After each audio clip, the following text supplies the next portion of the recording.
those who haven't yet found a seat. We can kick off pretty quickly, I think.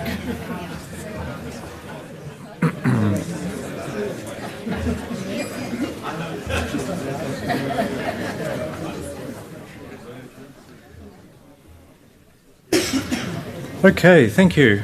So good morning and welcome to today's event, which is all about how RegTech can help improve compliance in financial advertising and promotions. I'm very pleased to see such a big turnout and a diverse representation across industry in the audience. So thank you all for attending today. At ASIC, we're committed to promoting and supporting an open and collaborative culture to facilitate dialogue within the financial services industry to enable RegTech innovation and adoption. Before I outline today's schedule, I'll cover off on just a few housekeeping matters. You may have noticed the toilets as you walked through the corridor to the room, so they're to my left. Please also note the emergency exits. And mind your phone etiquette, please. This is being recorded for webcasting, so please ensure to put your phones on silent and step outside if you need to make calls. I nearly forgot to put my phone on silent and realised that that would not have looked good if my phone had gone off. This morning we'll see 5 RegTech firms give demonstrations on solutions they have applied to a dataset provided by ASIC prior to this event. So Christian Groves, who is a Senior Manager in our Credit, Retail Banking and Payments team, will provide more insight shortly into what was provided to each demonstrator before the event. The 5 firms are Cognitive View, Law of the Jungle, Redmarker, Syntellex and Vistio. And just to give you a very brief outline, without wanting to steal Christian's thunder, the problem that we gave was very much focused on credit, and it was focused on 2 things: strict compliance with black and white compliance obligations. So if you need to include in your advertisement a reference to your Australian credit licence number, if, for example, you need to have a comparison rate, then is it there? And that's a very simple question. If you need to do it, is it there? The other thing that we asked demonstrators to consider is, can they pick up indicators of potentially misleading and deceptive advertising? And that's much more challenging, and it will be really exciting today to see the extent to which that's been able to be addressed. And we've done quite a bit of work in our team over the years about misleading and deceptive advertising, and it's been really interesting to see the way in which conversation with industry has flowed, where we initially pick up an ad and say, we think this is misleading and deceptive. Almost invariably, the company says, no, it's not. And we have a good old argument about why we think it is misleading, and we get to a point where it's resolved in a way that we think is satisfactory. A number of years ago, we decided it was complex enough that it warranted some regulatory guidance. So we put together a draft regulatory guide and consulted on it and said to industry, what do you think about this? And they all said, it's great, but can you give us some examples that show the grey area? Because the examples you've given, which were all the examples of the ads we'd picked up over the years, all the examples you've given are really obviously misleading. So it went from, we're here for an argument, to it's obvious that that's misleading. It's really difficult. So using AI to pick up on things that people can have good arguments about is going to be really challenging, and if we can get it right, really exciting. We also have the pleasure of Zoe Willis from KPMG and Gleb Shinkarski from Promontory joining us as commentators. They'll provide feedback on the demonstrations after lunch. The presentations will each run for about 12 minutes, and there'll be a brief opportunity after each presentation for a couple of questions. So I really encourage people to ask questions if you have any. We'll then break for lunch around midday. After lunch, our commentators will speak, give a bit of a recap and a reflection on the presentations that we've seen, and following that we'll have a panel discussion on the RegTech experience. We'll start with the initial focus on financial promotions, but I think we'll broaden out beyond that and really cover what is a very interesting territory. I want to say a special thank you to Mark Adams and his team for all the work he's done in coordinating the panel discussion this afternoon.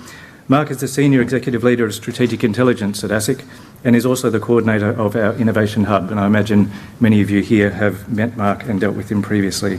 So I'm really looking forward to hearing what our panellists have to say.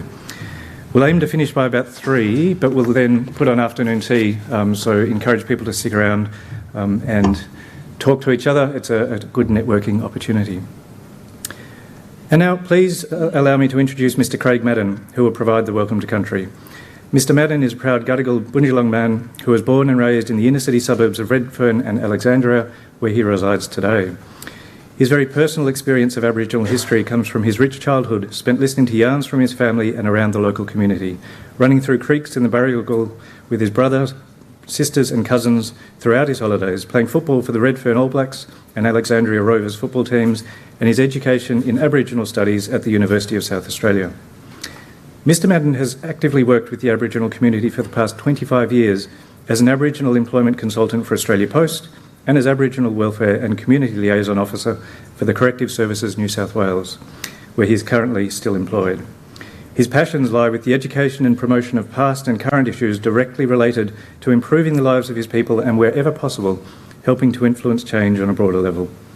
Mr Madden is a current member of the Metropolitan Local Aboriginal Land Council, a member of the Redfern Aboriginal Housing Company, a member of the Babana Original Men's Group Redfern, and a former director and current member of the Aboriginal Medical Service Redfern. Please join me in welcoming Mr Craig Madden.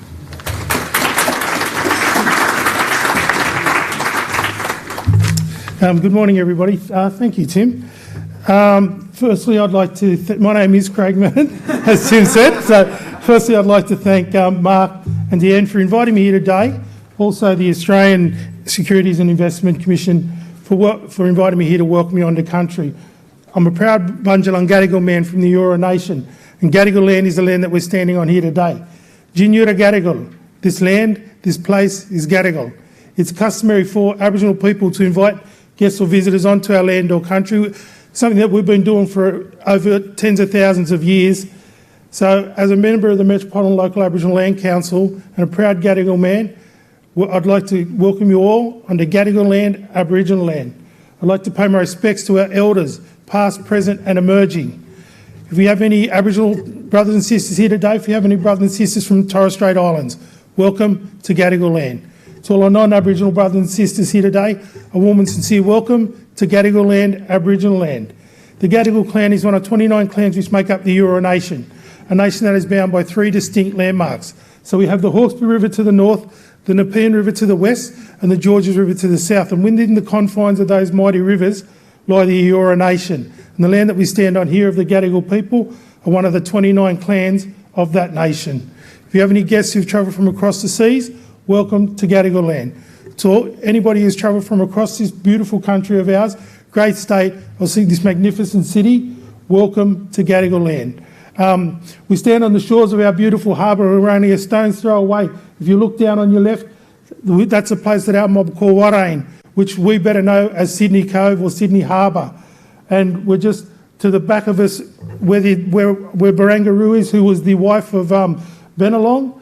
And we look across at Bennelong Point, which we call Juba Gully, is another one of our places.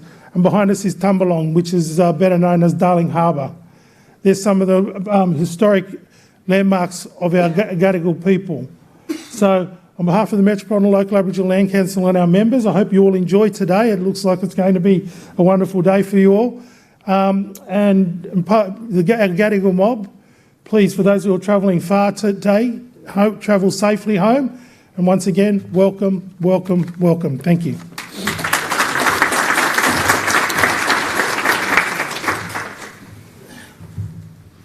Thank you, Craig. Next, please allow me to introduce Kathy Armour to welcome you to this event. Kathy is one of ASIC's commissioners and began as a commissioner in June 2013 and has been reappointed for another 5 years until June 2022. The Commission is responsible for ASIC's performance as Australia's integrated corporate, markets, financial services and consumer credit regulator. Kathy is the chair of ASIC's Enforcement Committee, and in her executive role at ASIC, Kathy works most closely with ASIC's Market Integrity Group. That is, the teams responsible for regulating market infrastructure. That's out of date, isn't it? Excellent. What a wonderful introduction to Kathy. I'll let Kathy introduce herself much better than I can. Oh, well, it is nice to know that we're an evolving organisation and things change. So, welcome everyone. Thank you so much for coming along today. Craig's just left, but I thought that was a fabulous welcome to country, and I'd like to acknowledge the traditional custodians of the lands on which we're meeting and to pay my respects to elders past, present and emerging. Now, this is the first event for ASIC in its RegTech initiative series, and today's problem-solving demonstration and symposium, which explores, as you've heard, the tricky issue of monitoring financial promotions is for us a really bold new step in our engagement with the sector.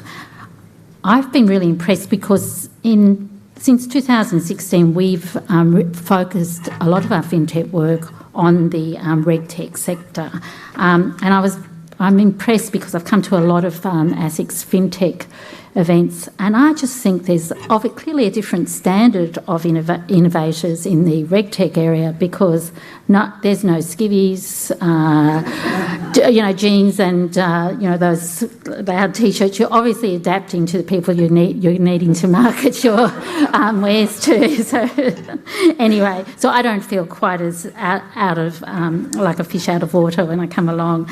But the reason we're really interested in RegTech is we acknowledge what an opportunity it is to use new technologies to solve difficult regulatory and compliance requirements in a way that helps people be much more effective and much more efficient in providing services. And this is really an issue that's so dear to our heart because we are a conduct regulator. We hope that RegTech will help firms build cultures of compliance, help identify learning opportunities for the people providing services, and really create efficiencies about dealing with regulatory obligations.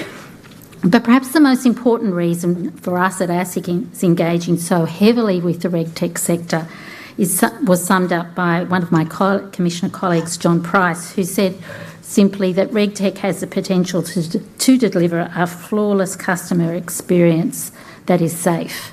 And that is really important, and I hope that you feel when you're frustrated about progress of your particular technology that you are actually working to a good, higher goal in the sort of products you're producing. So because of this, the importance of this goal, we are implementing initiatives to try and create an all-encompassing ecosystem for RegTech stakeholders to work together. We've hosted a collection of engagements bringing together industry, government and other regulators, and these have included things like roundtables, quarterly RegTech liaison forums, regulator meetups, as well as a whole bunch of face-to-face meetings, and we've facilitated, particularly through our Innovation Hub, informal assistance. During all of those discussions, we've learned a lot from all of you about every aspect of RegTech.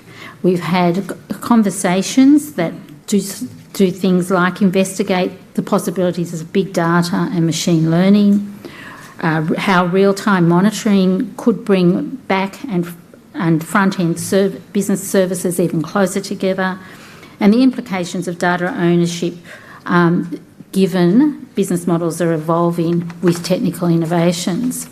We've had difficult discussions about the conduct of businesses and what contributions and responsibilities each of regulators, government and the industry have. And these considerations have included highlighting good cultural outcomes for effective compliance and dealing with poor cultural agents, how industry changes will shape the future of work, and how we can equip the workforce with the appropriate training and development strategies as those changes occur, as well as where ASIC and other regulators sit in this wider ecosystem, with insights on how best to approach this new frontier with an open mind. For us, each engagement has helped us immensely in identifying the key themes, the emerging opportunities in the sector, and the issues that you see as important. But I think the greatest takeaway for us in engaging with you is probably the key point of that we need to keep an open mind. And keeping an open mind has really been a driver in ASIC to establish this current series of events. What we're doing was, last year, we actually pitched to the federal government that we needed some funding to try and facilitate RegTech. And the government was good enough to provide us with special purpose funding to do this. And so we're using that funding to set the industry a series of challenges, to provide some fundamental building blocks and to see how you've responded.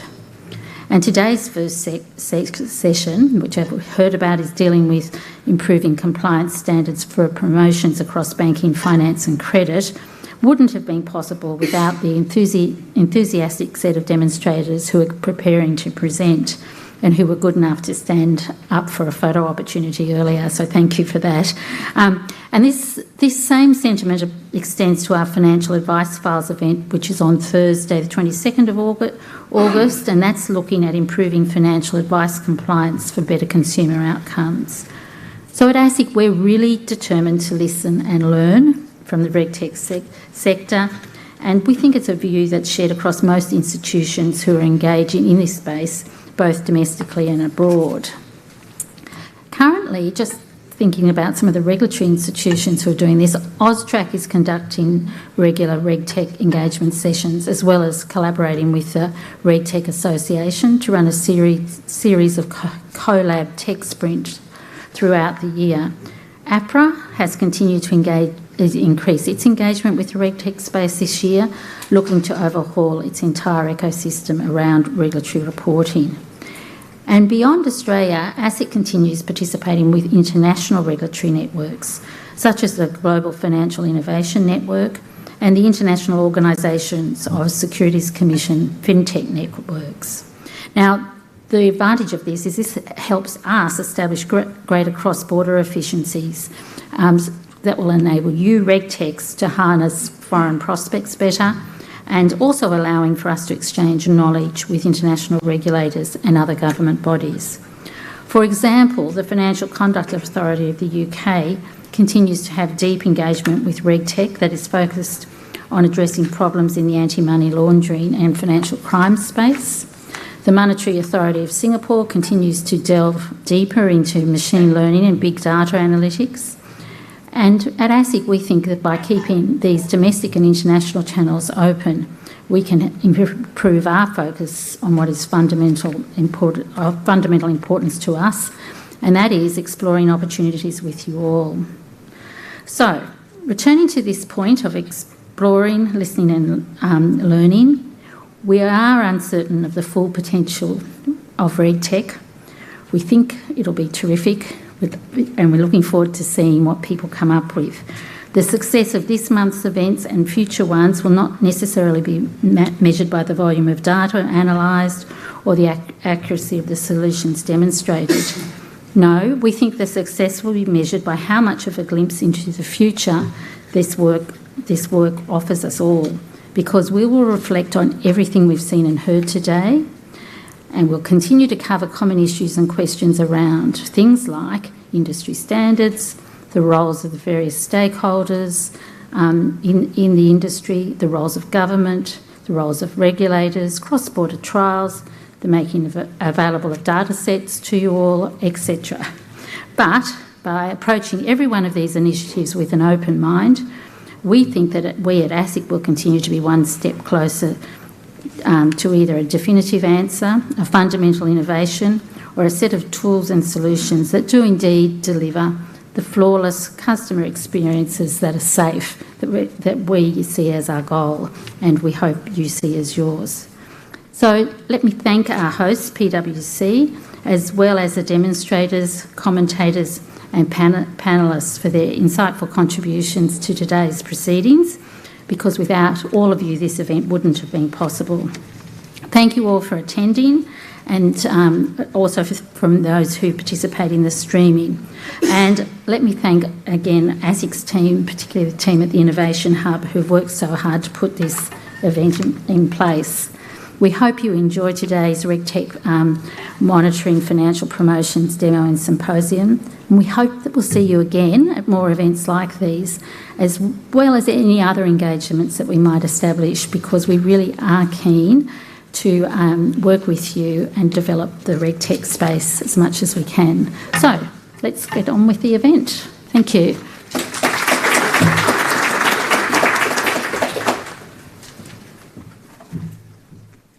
Thank you, Cathy, for that opening statement. And I feel compelled to make the observation that wasn't it nice to see Cathy so across her material, which is one of the reasons that she's a commissioner and I'm possibly about to be an ex-ASIC employee. Sorry, Cathy. Now, if I can welcome Christian Groves, and I can welcome him appropriately. As I said before, he's a senior manager in our credit, retail banking and payments team, and he'll provide some background about the problem statement that we asked our demonstrators to solve. Christian's been one of the leading people in terms of our work on advertising for a number of years, so he is well across the problem that we are trying to solve, and I think very conscious of the problem that our stakeholders are trying to solve. So we hope that we've put a good problem, and we're really excited to see the solutions. So thank you, Christian.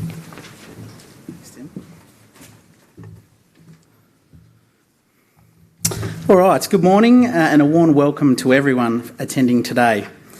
As you're aware, today's RegTech event is focused on financial promotions as a case study, and very shortly we'll be seeing a series of demonstrators showcasing how their technology can be used to assist in identifying, analysing or monitoring financial promotional materials or advertisements. So why financial promotions? Why is it important and why are we keen to explore the application of technology in this space? As you're aware, advertising is designed to attract consumers, and so advertisers naturally prefer to focus on benefits or advantages of a product or service rather than the less attractive features like risk or cost. It follows that there is a risk that advertising can be misleading or create unrealistic expectations that may lead to poor financial decisions. In 2010, ASIC was given expanded Australian consumer law powers to deal with misleading or false representations, including the power to issue infringement notices and substantiation notices. To administer these powers, the Credit and Banking Supervision Team, along with other ASIC teams, set up proactive monitoring teams as part of its BAU work. Our experience was that a manual review of advertisements provided weekly by a third-party provider proved to be highly resource intensive. In 2016, we had a team of 8 action officers spending a couple of hours each per week reviewing over 200 ads per week on a rotating basis. That's over 10,000 ads in a 12-month period. With ever-increasing demands on our resources, particularly most recently post-Royal Commission, we needed to find a more efficient way of working, hence our own interest in exploring technological solutions to minimise the resources required. Our overarching aim is to improve both regulatory compliance and promote confident and informed financial consumers through improved quality of promotional material.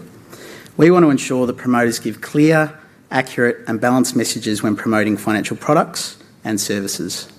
It's important to note that it's not just ASIC, but also licensees, product manufacturers and retailers in the financial and credit industry that all have a vested interest in monitoring the supervision and delivery of high-quality financial promotions to the market. So looking at the data set, leading up to this event, ASIC provided demonstrators with a set of 180 examples of promotional material which relate to credit, banking and insurance products. The advertisements vary in format and advertising medium and included web banners, billboards, print, television and radio, and were made up of advertisements from credit providers including banks, credit unions and mutuals, credit brokers, comparison sites, car dealerships who are promoting car finance, insurers, debt managers and credit repairers. We've also encouraged demonstrators to use other relevant data or publicly available promotions in addition to the ASIC provided data. We also provide an explanation of the rules or risk factors that we are keen to identify and reference the applicable legislative requirements and ASIC regulatory guidance. We also provided real case study examples and annotated examples to illustrate these concepts. The relevant legislative provisions we're looking at for advertising promotions in the banking, credit and insurance space include relevant provisions of the ASIC Act, the National Consumer Credit Protection Act, including the National Credit Code, and the Corporations Act. We've called for demonstrations of technology on ASIC's dataset to present potential solutions that can either identify principles-based breaches, which are very subjective in nature, or breaches of specific legislative requirements. In reference to principles-based breaches, financial services and credit laws prohibit conduct that is misleading or deceptive, or that is likely to mislead or deceive. False or misleading representations are also prohibited. Principles-based breaches are subjective in nature, and we think a more challenging task for financial service providers and us ASIC staff to identify and deal with. Hence, a good part of the challenge for our demonstrators today. This information on principles-based breaches, which has been provided to demonstrators, outlines some of the relevant considerations in determining if an advertisement is misleading or deceptive, such as whether a headline claim has been effectively balanced by a qualifying claim. Although it did not relate to financial services, some of you would know this was the basis of the ACCC's ultimately successful High Court litigation against TPG. Other subjective type breaches can arise in promotions that compare between products, use emotive terms like free, best or independent, or fail to give a balanced message about features, returns or risks. In relation to breaches of specific requirements, certain sections of financial services and credit laws specify technical requirements to be met when advertising consumer credit products. These requirements depend on the advertising medium, the product and the presence of certain information, and include prescriptive requirements like you must state an annual percentage rate or APR when there is a repayment amount and a comparison rate, and warning is required when an APR is stated. As an example, we created this advertisement that does not properly display the relevant Australian credit licence number and failed to display a comparison rate or comparison rate warning. We think that these kinds of breaches are easier for financial services firms and ASIC staff, and hopefully our demonstrators, to develop technology to detect, because it is simply the presence or absence of a certain piece of information. So, in summary, the problem for financial firms is how do they monitor their promotions published in the various mediums and choose which promotions to review in a resource-efficient manner. Likewise, how does ASIC supervise the promotions across the entire financial sector most efficiently and effectively? So we come together today to explore the RegTech solutions that are currently being developed to address these problems. I'd now like to hand back to Tim Goff to moderate the demonstrator session. Thank you.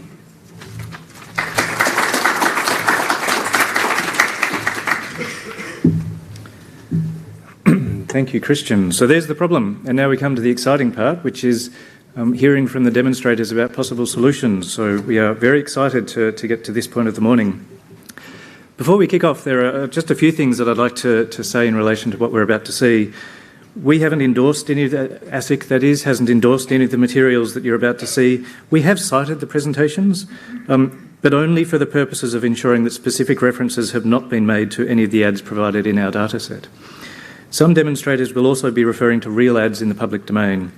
No one is identifying breaches or confirming breaches or suggesting any non-compliance. It's simply and solely for the purposes of illustrating the capabilities of their technology and their solution to identify potential risk factors. So, with all of that behind us, can I hand over please to our first demonstrator, Cognitive View.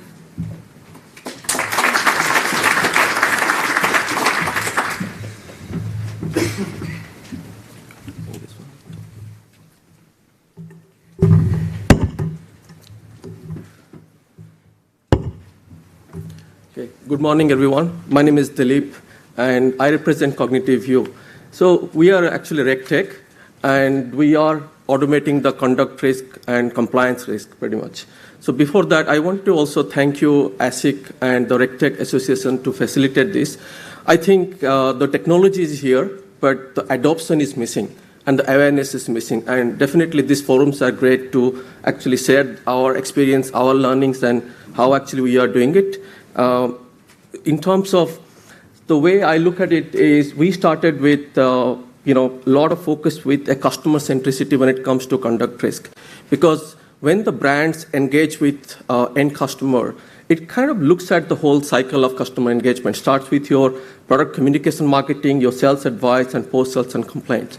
So, and the data points that we normally need to analyze for automating some of these risk and compliance failure can vary depending on what cycle of the customer journey you are in, right? So in terms of product communication marketing, ASIC has provided a lot of data sets to us.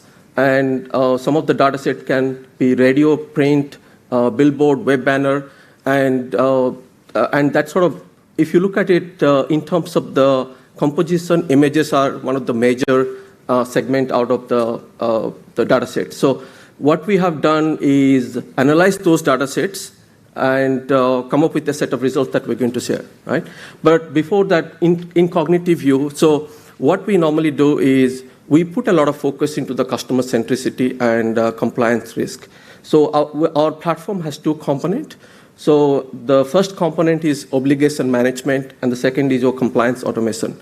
So obligation management is where we have taken a lot of the ASIC, AFSL rules, Corporation Act, credit license related legal compliance rules, and we have translated into machine-readable compliance. So that essentially means we have built AI machine learning models that actually understand the actual regulation in the form of obligations. And obligations are very contextual. It depends on the type of medium that you are promoting, the type of product that you're promoting, and the type of business you are into in terms of your financial products. So obligations gets applied to specific control point, which can be your specific medium, how you are actually promoting your advertisement. So that's the first bit. And the second part is your compliance automation. So in the compliance automation, we normally take some of this obligation and match against the actual advertisement that has been promoted in specific segment. Okay.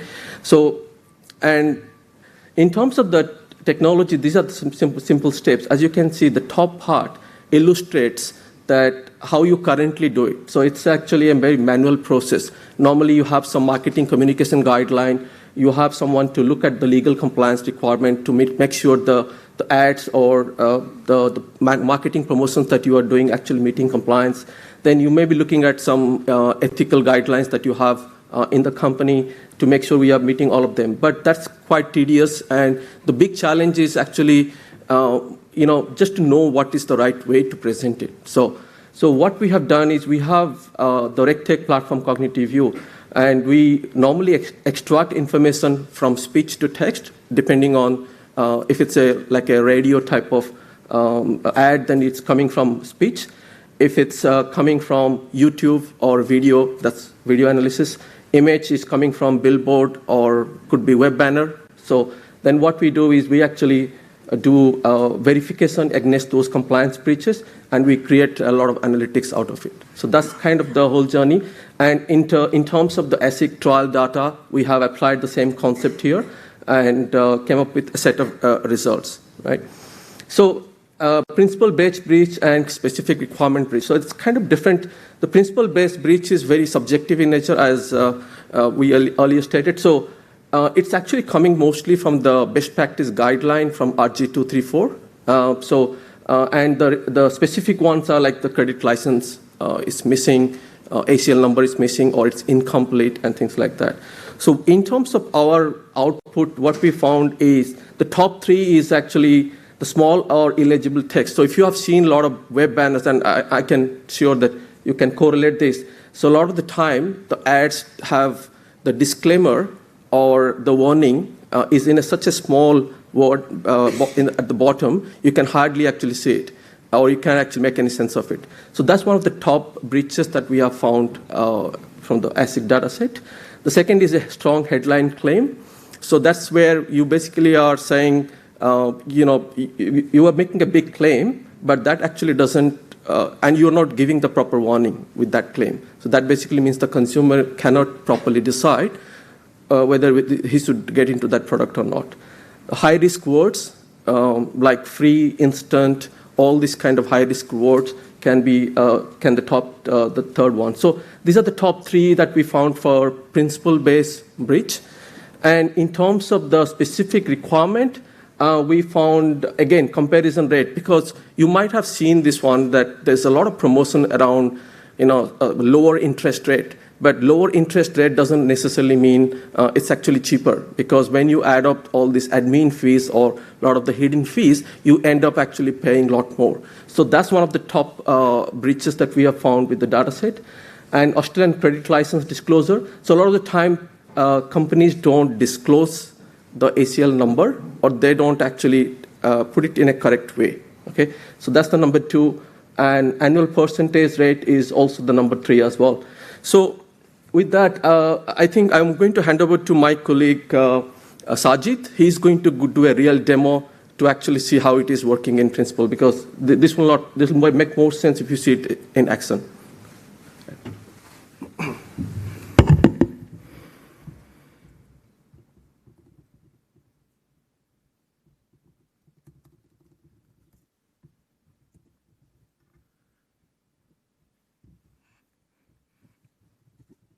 A very good morning to all the delegates here. I'm Shajid. I'll just kick off with the demo to save time. So what we actually did is like in all these obligations are like pretty much in paper and stuff. So we made them machine readable. As you can see in our obligation management section, for each of these obligations, we made it like pretty simple, like how can a system actually understand. For example, let's take this credit license not stated in full obligation. In this, we're automatically stating the clauses and category, so such that any person or any market, let's say like most of these ads are done by like a marketing agency or a marketing team, basically. They're like not pretty much any proper information regarding these clauses and stuff. So what we actually did is that we also put all of the data there.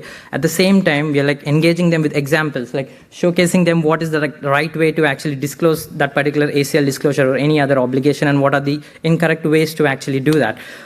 So various versions of these obligations, like they evolve over time. So all of this can be actually managed in this system.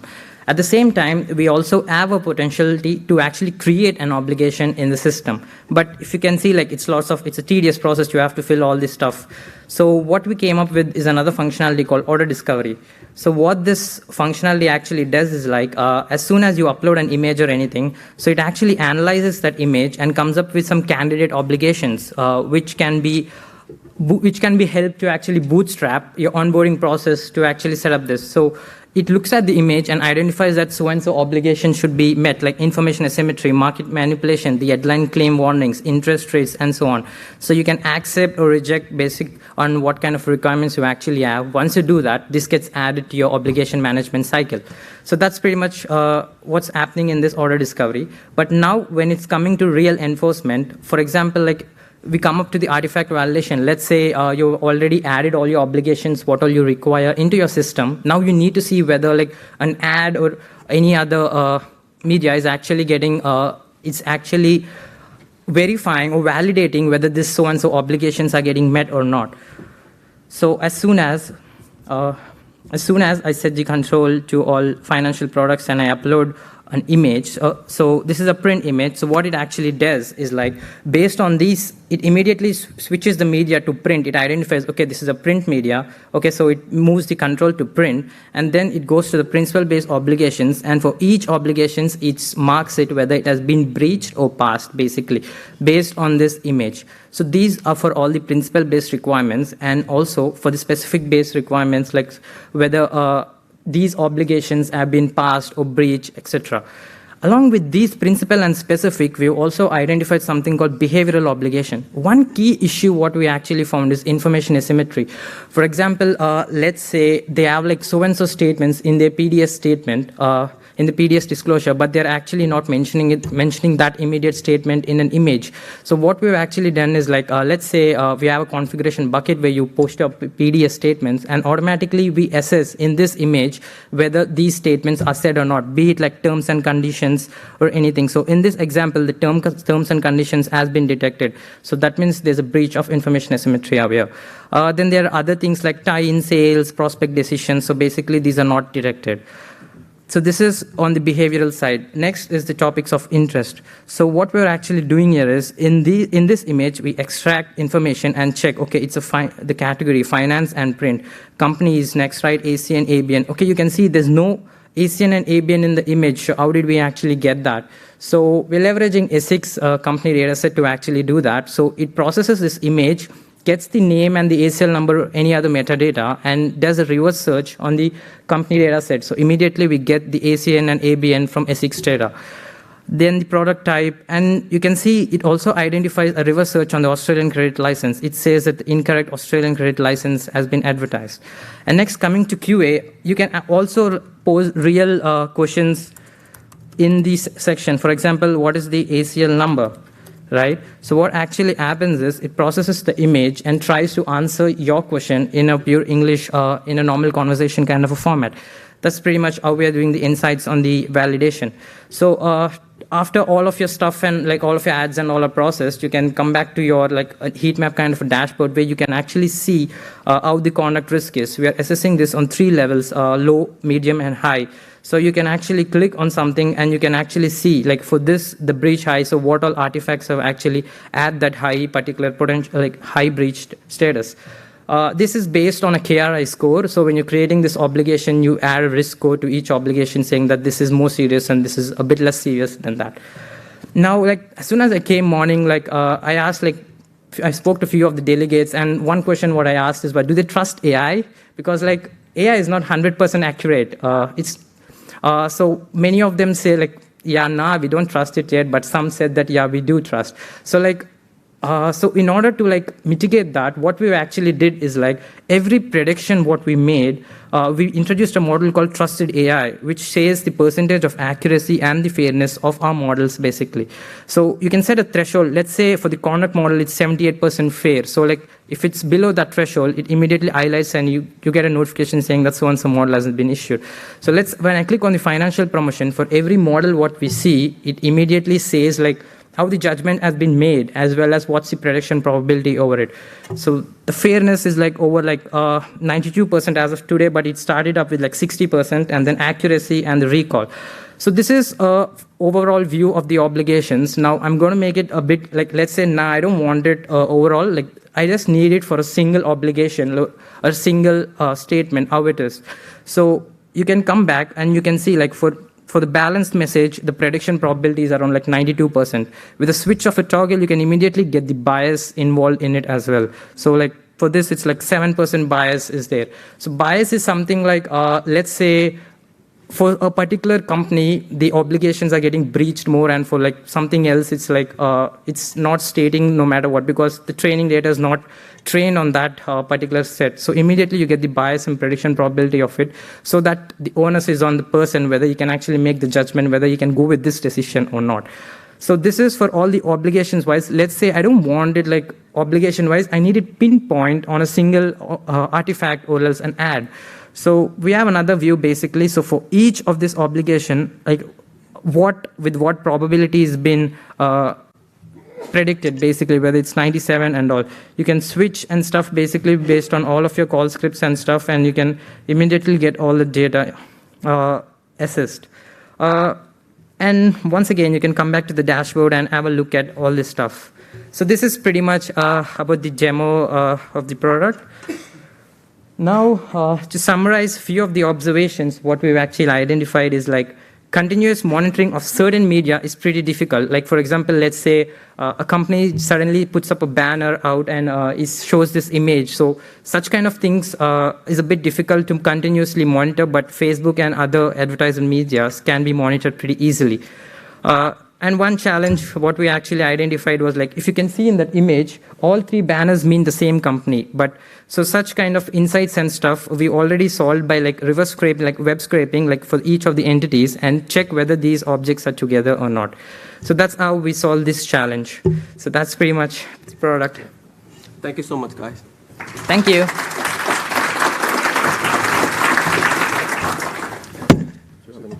Yes, thank you very much to Dilip and Shajid. We do have just time for 1 or 2 questions. Are there questions from the floor? Yes, please. I didn't get what you were talking about with bias. Could you just take it first slowly? I didn't get what you were talking about around bias. Sure. Could you assume that I'm 6 years old and cognitively challenged? Sure. And if you could just take me through that. Sure. So how let's say how ML and AI actually works is like you have to train like with some data and stuff basically. So let's say our model is predicting like, let's say there's this company A and it's saying that so-and-so obligation basically is breaching every time for this company A, but it's not detecting for this company B, though they are actually breaching. one of the key reasons for this is maybe that particular data is not trained for our models. So what it actually means is like it's more biasing on this company A, basically, that so-and-so stuff is happening. So one common example which happened is with one of the companies, like their recruitment AI. So it was, what it was actually doing is like it was shortlisting people of like shortlisting white people, but it's biased towards people of color. Basically, because that's how the model has been trained. So that's one example of bias. So,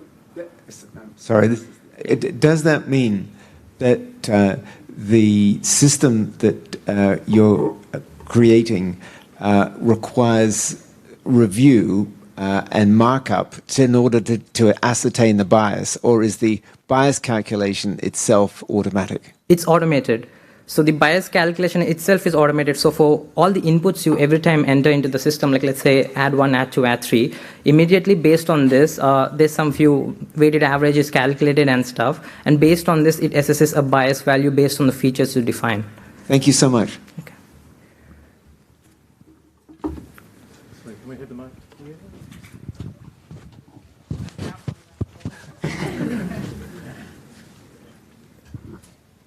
You mentioned that you automatically checked against the terms and conditions. When you've got an online ad that then clicks through to an application form, a website, and other information, do you automatically check that as well? Is it all linked? So it'll check not just the terms and conditions, but the application form and any other things that the customer's going to see? To elaborate on that, when you say application form, so is there a separate TNCs for that as well, the form? The terms and conditions are usually quite lengthy. But for example, if you're selling an insurance product or a credit card, you may then have an online form that you fill out. And sometimes you have situations where what's in the ad won't necessarily match with the drop-down menu on the online application form or whatever. So you've really got to check everything that's customer-facing. Yeah. That's website monitoring, Yeah. right? So we are actually doing that flow, the customer journey basically, we're calling it customer journey. So in this customer journey, we check like initially what are the TNCs and what in the ad, what is the TNCs observed. So like if the ad is like using ads, like few of the major providers, we are supporting them basically, like AdSense and stuff. So we are getting this image and we are accessing that what the data in that image is and checking whether the TNCs later is met or not, basically. Did that solve your question? Yeah. Thank you so much. Thank you, guys. Thank you again, Tajid. So I think that's got us off to a great start, and it's really good to see the audience being so engaged. We are going to be challenged, I think, in fitting the other 4 in, so I might start to loom menacingly next to presenters. But we do want to hear from the presenters and we do want time for questions. So with that, can I invite our next demonstrators from Law of the Jungle?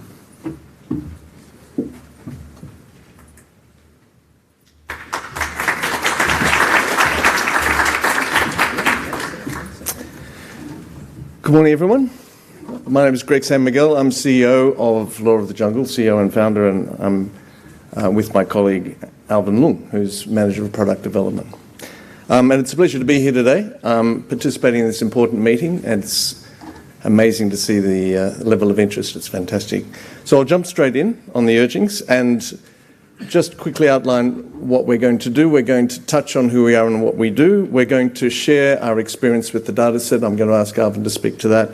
I'd like to come back and talk a little about business purpose as the way of framing an evaluation like this, which we've been reminded about the importance of several times through this project, actually, in ways that we'll chat about. So, what do we do? Okay, there's the statement. Law of the Jungle is an enterprise cloud solution that helps marketing teams clear compliance issues using AI and a mix of technologies to inform choices, break down complexity, and reduce time-consuming back and forth repetition with legal and compliance. And I promise that's the only time I'll read this morning. We've been going a while. I was a a partner in a national law firm in litigation. I represented brands in competition and consumer law. So a lot of the inspiration for what we do in Law of the Jungle comes directly out of that experience. And it was an experience that might be familiar to some of you. I used to get calls along the lines of, could you just have a look at this? It's just like last time, it won't take long. At which point, your relationship kind of hangs in the balance because you're faced with the invidious choice of either red scribbles all over everything and sending a whole bunch of stuff back to the client at the critical late stage or letting through an intolerable risk.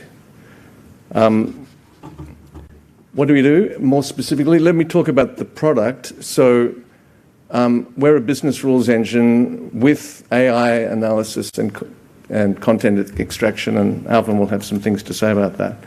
I want to make the point that we are content rich. So in all of our applications, the program comes with sector-specific data, sector-specific content, including all of those that were listed in the ASIC documents, and indeed, just to say, things outside of financial services, including Spam Act and privacy and IP and trademarks and so forth.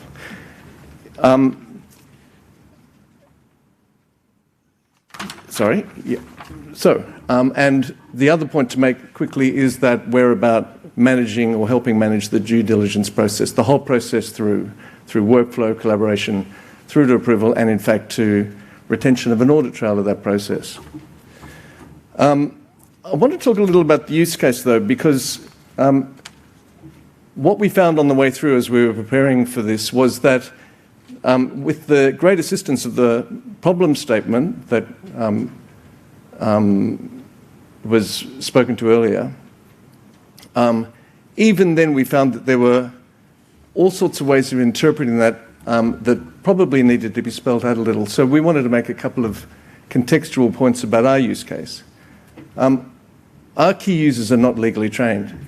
So we're a solution certainly for the legal and compliance team inside a corporate enterprise, but our target user is in fact the marketing team or perhaps the product team and other stakeholders. Their focus is on rendering a draft for compliance to given requirements, rather than, say, risk rating a portfolio of promotions. So the question they would ask is, once, let's say, a principles-based potential breach is evident, the question is how do we deal to that? Not how do we kind of rate it so much, but actually what do we do to resolve that and bring this back within manageable compliance? Third issue, really important issue, their challenge is issue recognition. So the practical risk in most cases is not that people are setting out to defraud the public, but actually they miss things, they miss connections, they miss words that have multiple meanings. So issue recognition is a big, big driver for what we do. And threats to success, and again, for those that have ever been in the space will be familiar, but it's delay, it's reiteration, like redrafts, inconsistency, particularly, I'm sure everyone's heard about the complaints about inconsistent advice, particularly on the principal stuff. Lack of experience, newbies coming into the business not knowing how to manage these questions, failure to grasp risk and requirements, and poor record keeping. Now, just to say, I quickly threw onto that list some metrics by which to measure how you would manage those things. And that's what we do. And a big part of what we're saying this morning is that what we're looking at here is incredibly important and significant. For us, there's a whole of problem issue to do with all the ways in which, to quote Tim earlier in saying that today's about how to use RegTech to drive compliance within financial promotions. For us, all those things are in play. It's not just a single question, it's not just a single point of reference. And just to say, for those that are not getting it, so we measure user engagement. Are our users getting this? How many saves? How much reiteration is occurring? What's the approval rate? How quickly do people get things through to final approval? So the last thing I'll say, just by way of introduction, is in terms of how we work, it was quite nice actually to see the RegTech document, the ASIC document, because we too separate out in the way we think about it, the prescriptive requirements from what we call the evaluative ones. So I think we use the term prescriptive and you use the term, or ASIC uses the term specific, and we use the term evaluative for principles-based. We do deal with them quite differently. So for us, the prescriptive requirements need to be there. The program will look for them. It will match them. It will give you track changes as to the changes you need to make to bring your piece within the requirement. So it's fairly binary. It works off the prescriptive aspect of the requirement. Evaluative, as has been stated many times already, is more complex.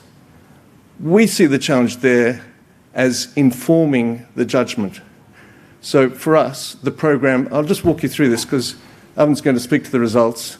We've got a little picture of our program up on the screen there, but we haven't gone into a full demo, obviously, in the time we have.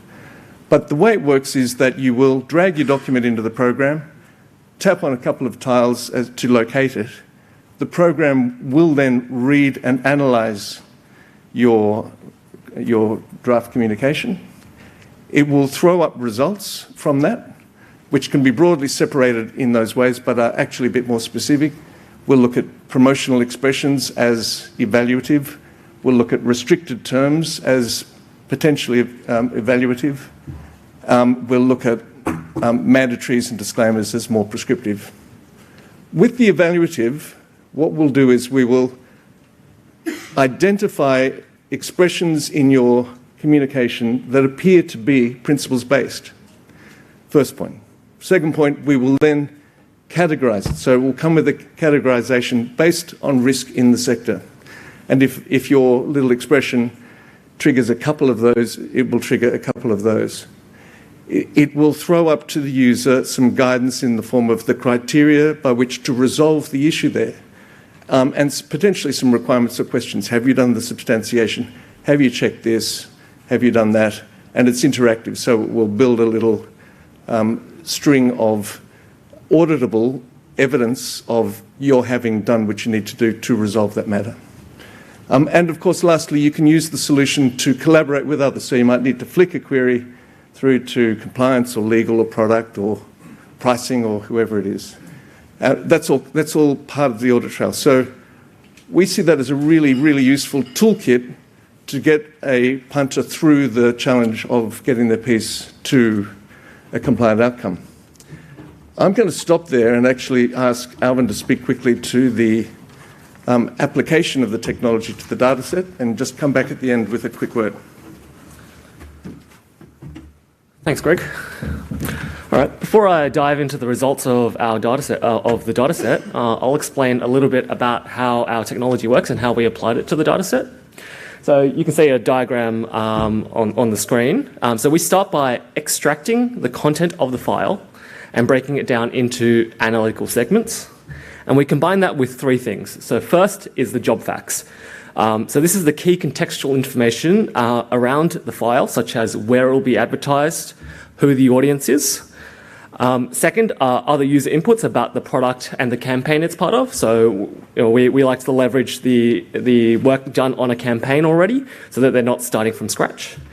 And thirdly, insights from previous files that have already been uploaded to the system. This all goes into an analysis engine that combines AI and business rules to identify the issues and assist the marketer to resolve them. So for the ASIC dataset, we didn't have access to those user inputs about campaigns or previous files to work off, but we were able to work off the files themselves. So what did we identify? So we were able to analyze 163 of the 180 files provided, and we identified 476 potential principles breaches and 137 potential specific breaches. And on the specific breaches, we had an 85% success rate. And that rose to 93% once you excluded the unreadable disclaimers. So that was actually one of the challenges we had. A number of the files were of quite low resolution, so that while if you looked really hard yourself, you could probably read them, the machine wasn't able to read them. And this isn't an issue we'd normally face in a client environment because we'd have access to the source file, which is always in a high resolution. So in terms of the mix of things we discovered, like cognitive view, some of the key issues we identified were the missing Australian credit license number or incorrectly stated.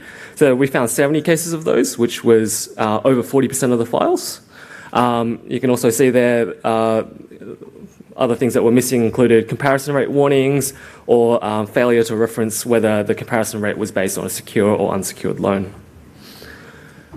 In terms of principles-based breaches, so we found a lot of different potential issues there.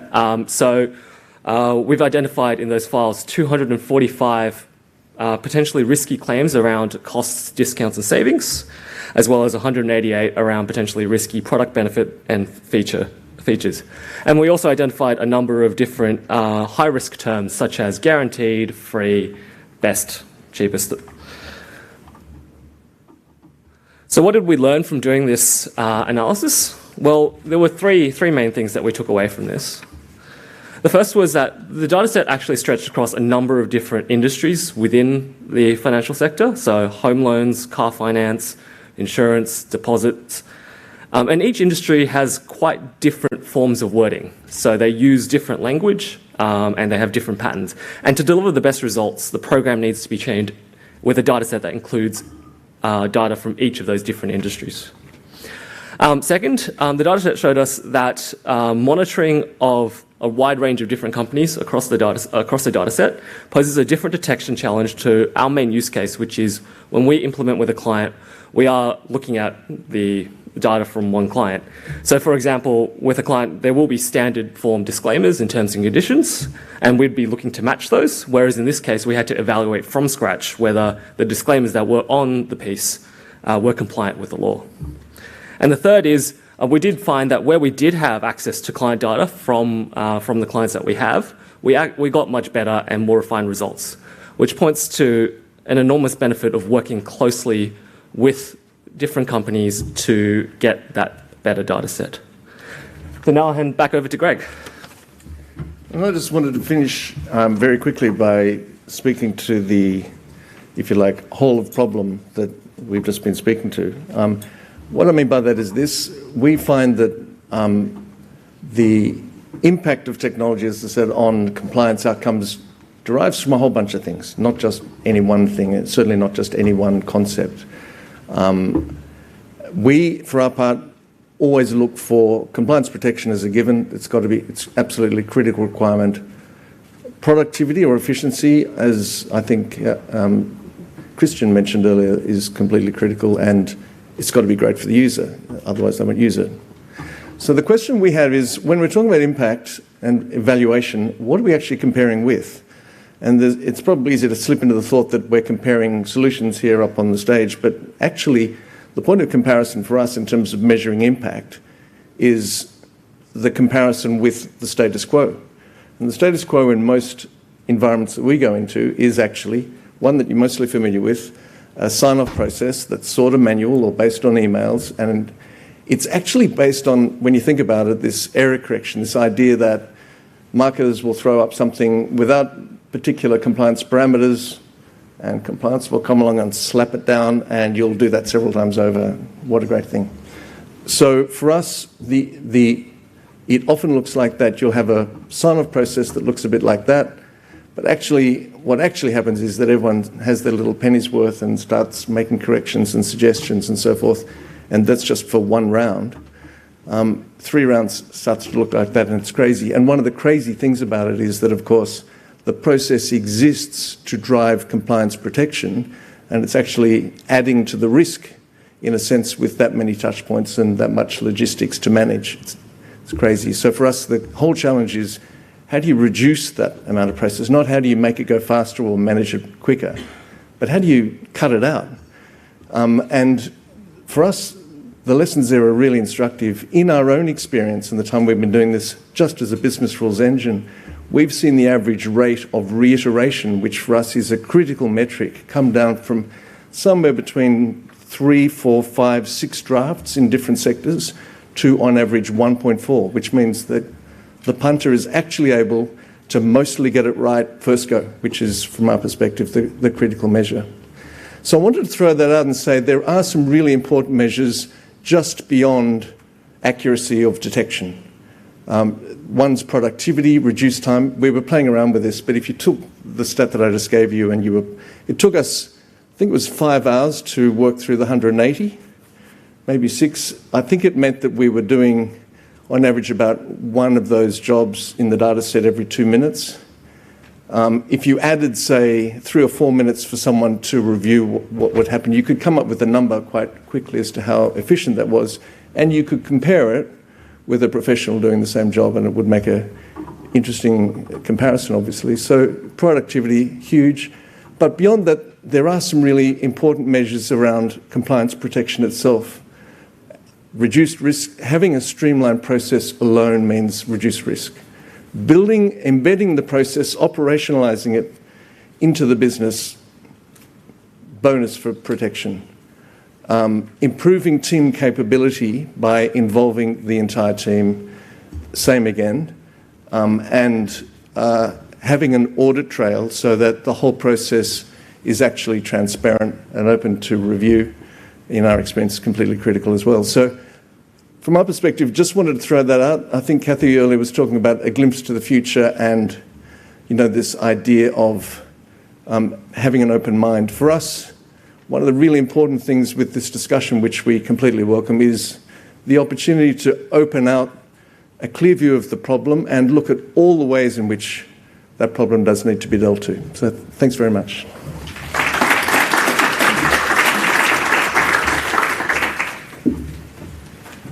Okay, thank you. Now we've got a couple of mics floating, so if you would like to ask a question of Greg or Alvin, please put up your hand and we'll get a mic to you. Are there any questions? We have one over there.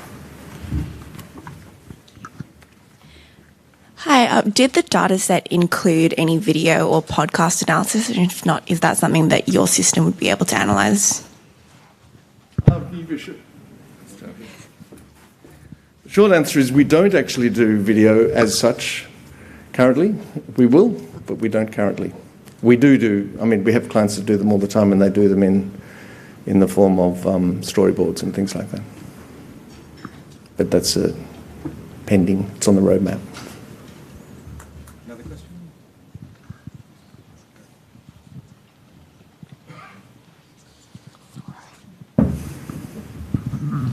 As you identified, for better or worse, the reason why a lot of the iterations go on is ultimately to get to either an in-house or external legal or compliance function saying, yes, it's approved or not approved for use.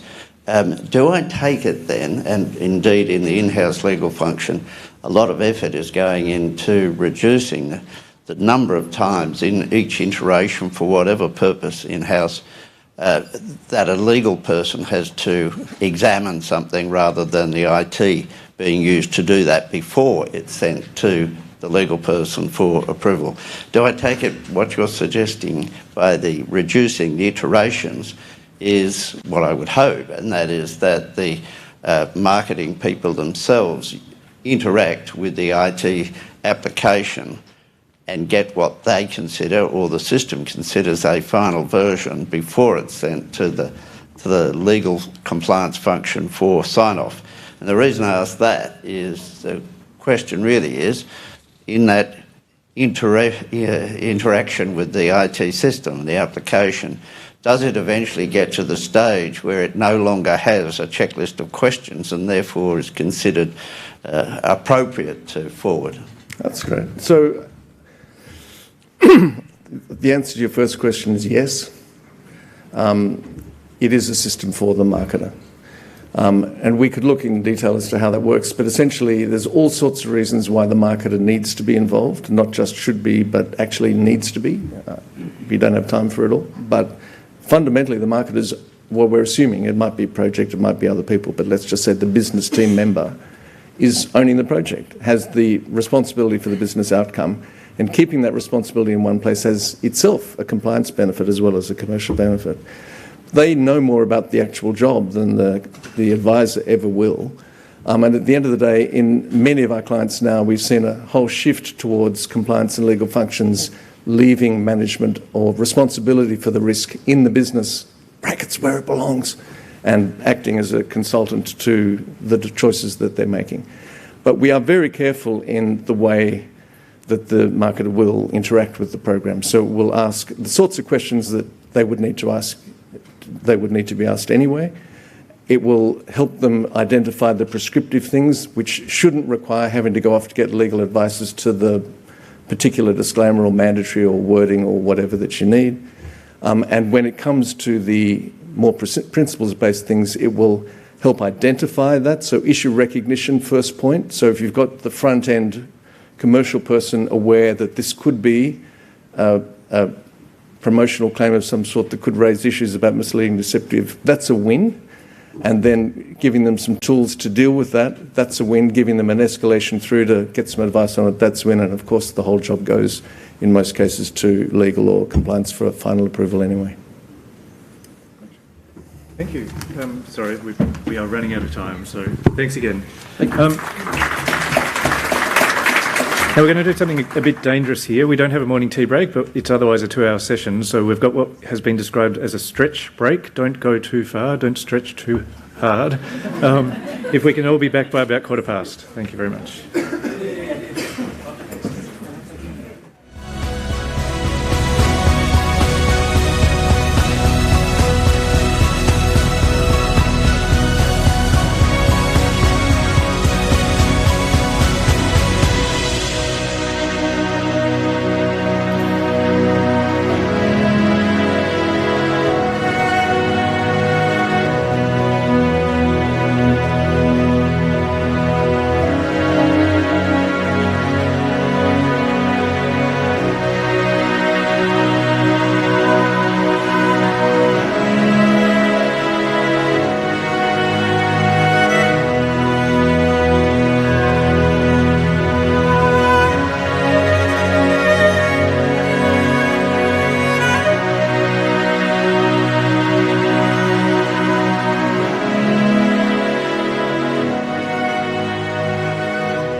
Okay, if people can hear me, if we can return to chairs, that would be great. Thank you.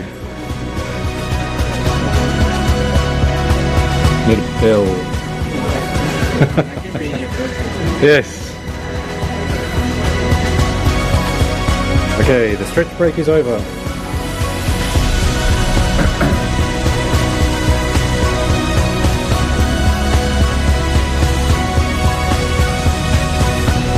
While you're all returning to your chairs, just to note, and we've got the details up on the screen, if you have additional questions that we don't get time to come to through this session, please send them through to slido.com, and there may be an opportunity to answer them through the panel session or otherwise.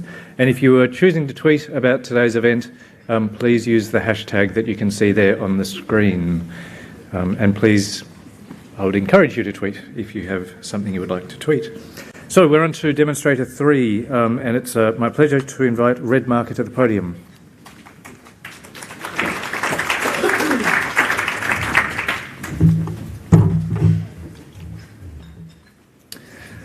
Good morning, all. My name's Mark Wood, and I'm from Redmarker. Simon Soldier, I'm from Allens. Thank you for all coming today. I wanted to start off with what Redmarker does. Redmarker, we focus on analyzing digital content to detect what we call probabilistic compliance risk. Now, we focus this specifically on marketing content and enabling what we call active surveillance, so broadening what you're currently doing today and expanding that beyond just the simple ad hoc reviews. In doing that,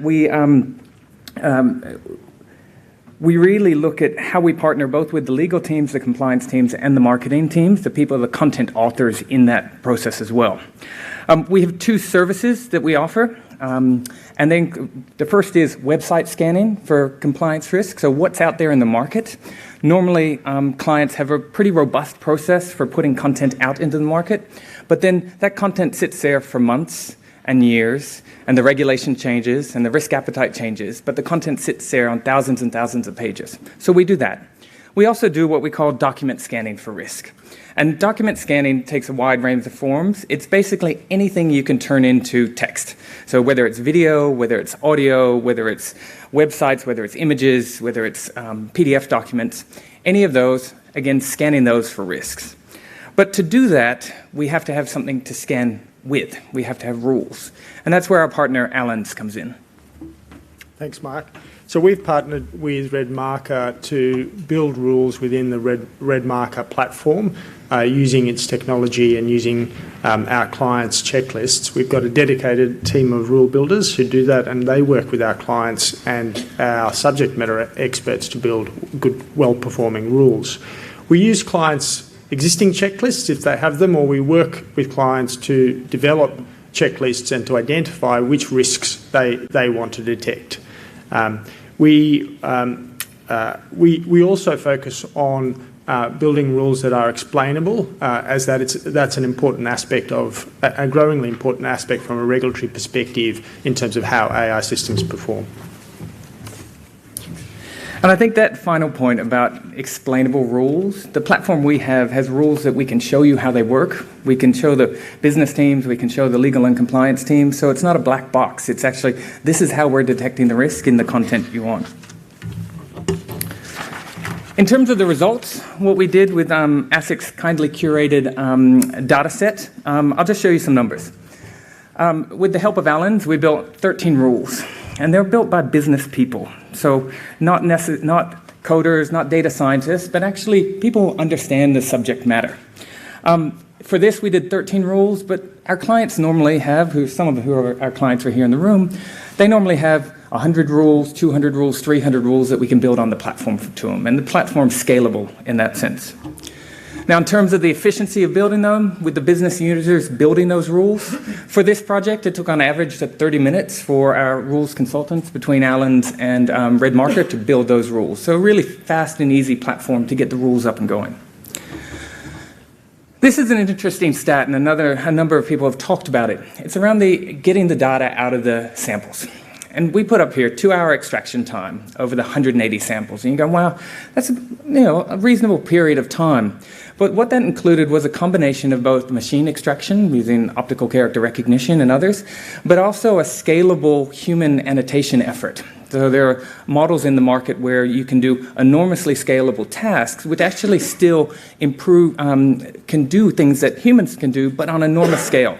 So we took these 180 samples, we extracted the text from them using machine, and then we actually had them verified, every single word in it, by a scalable human annotation service through that. Once we had the content in a machine-readable format, 100% accuracy there, we ran the sample through the rule set. And each rule set, applying that to it, took 1.6 seconds on average to identify the risks in it.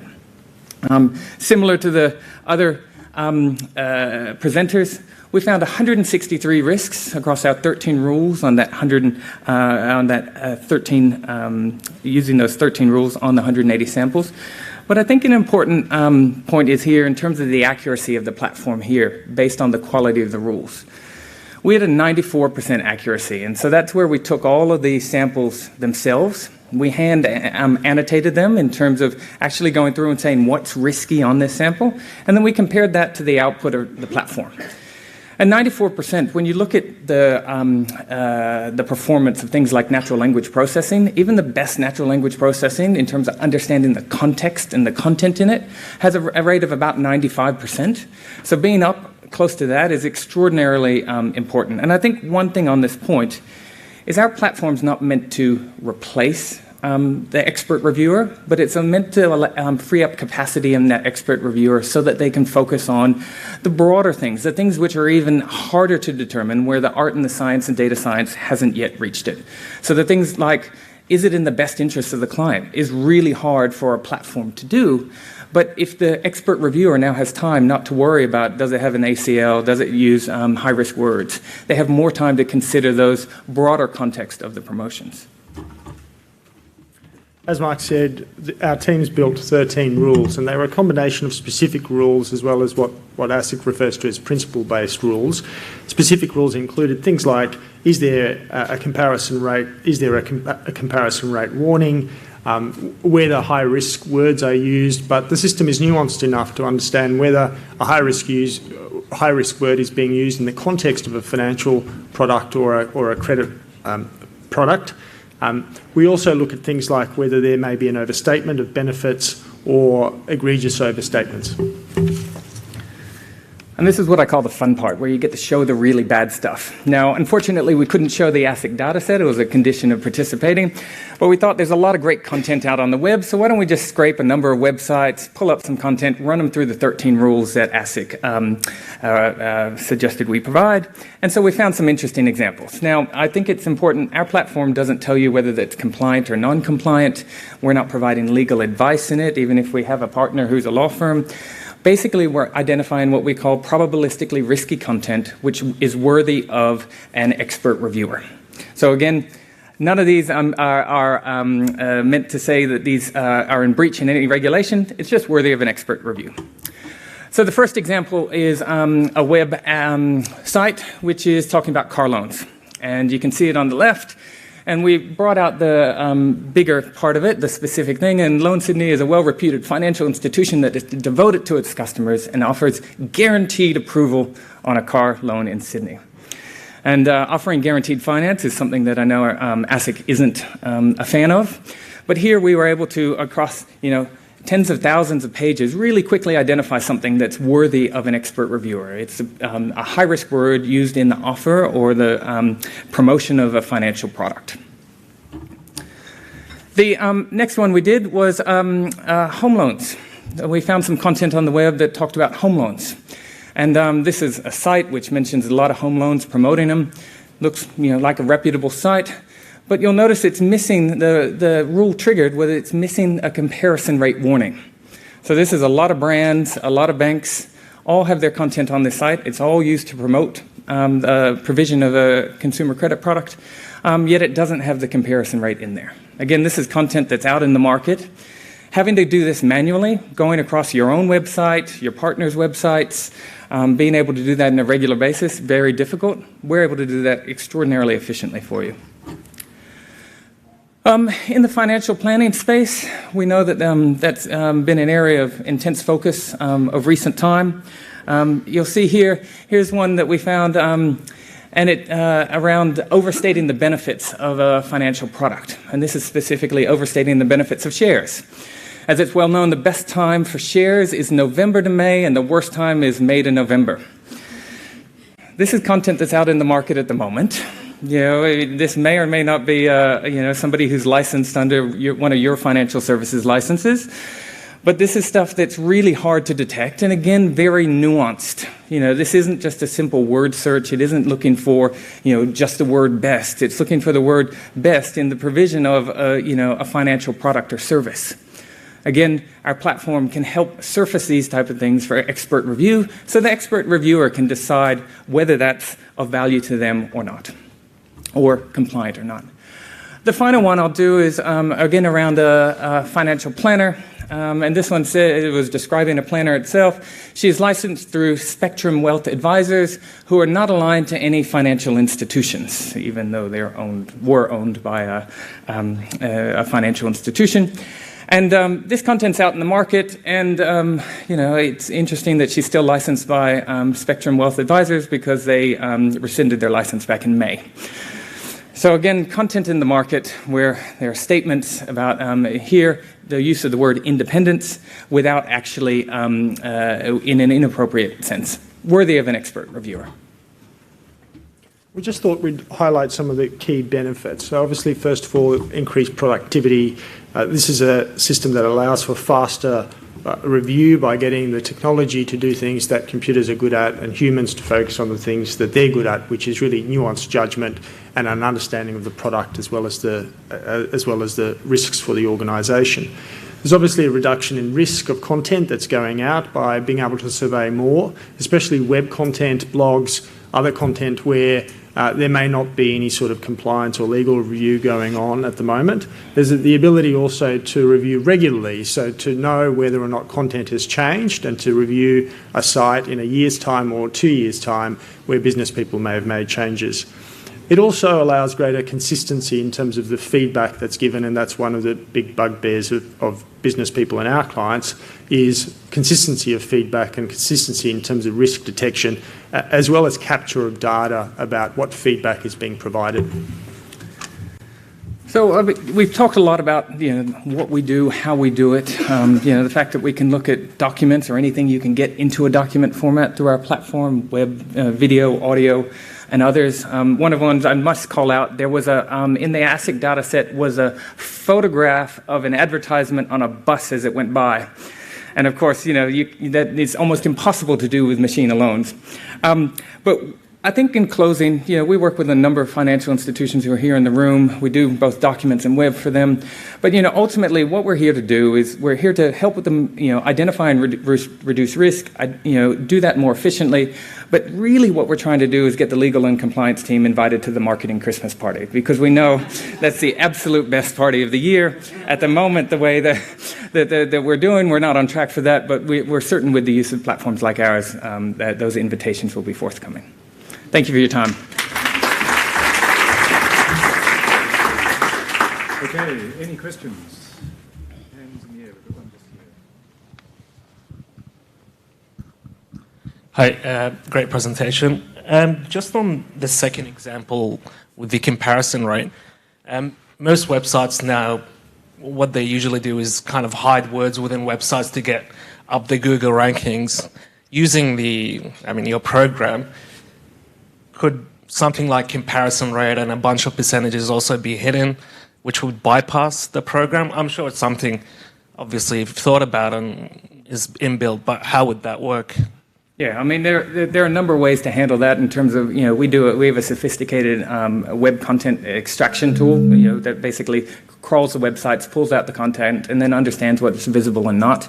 We know that there's been regulator focus in the past about, pushing up rankings based on metadata, which is not actually in the pages. So we're, definitely aware and can handle that.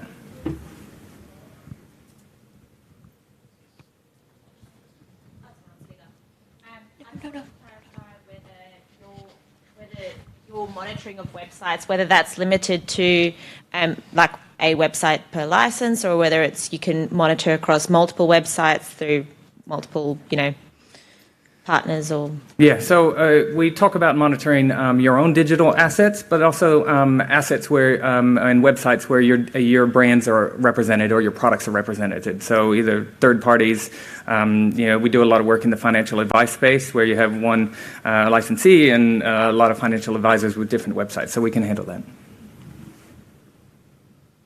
Thank you again. Thank you.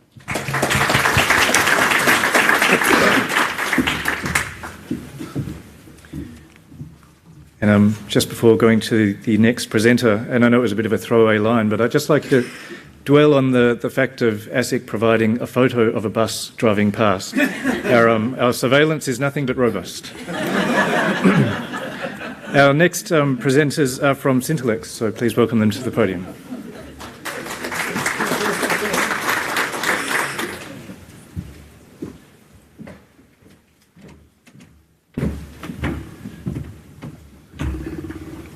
Good morning, I'm Francis Williams, I'm the Director of Marketing for Syntellex, and this is Simon Parr, who's the Director of Product Management. Before I start, I'd actually like to say that my presentation skills are run through the KRI, and actually we've had a few videos because I have a tendency to go over time, so if we get, where's the clicker?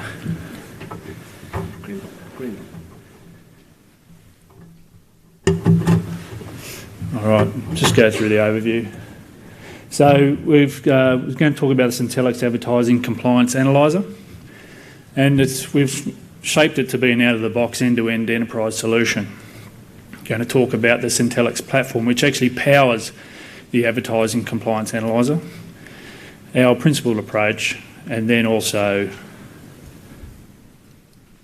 operational workflow, and then also we're going to show you a video of it in action. So just about Syntellex, originated in 2008 in Adelaide, Dr. Daniel McMichael, who's down here in the audience. Customer sites globally. Head office is in Adelaide in South Australia with locations around the world. There is an ocean of unstructured data in the world, and gaining insights from it is a huge challenge. Imagine if there was a system to solve this. A system that discovers actionable linked information. We've created it, and it's called Syntellex. Syntellex provides many text analytics capabilities. Its performance is outstanding. It offers enterprise security and collaboration, and the whole package combines to create quick returns on investment.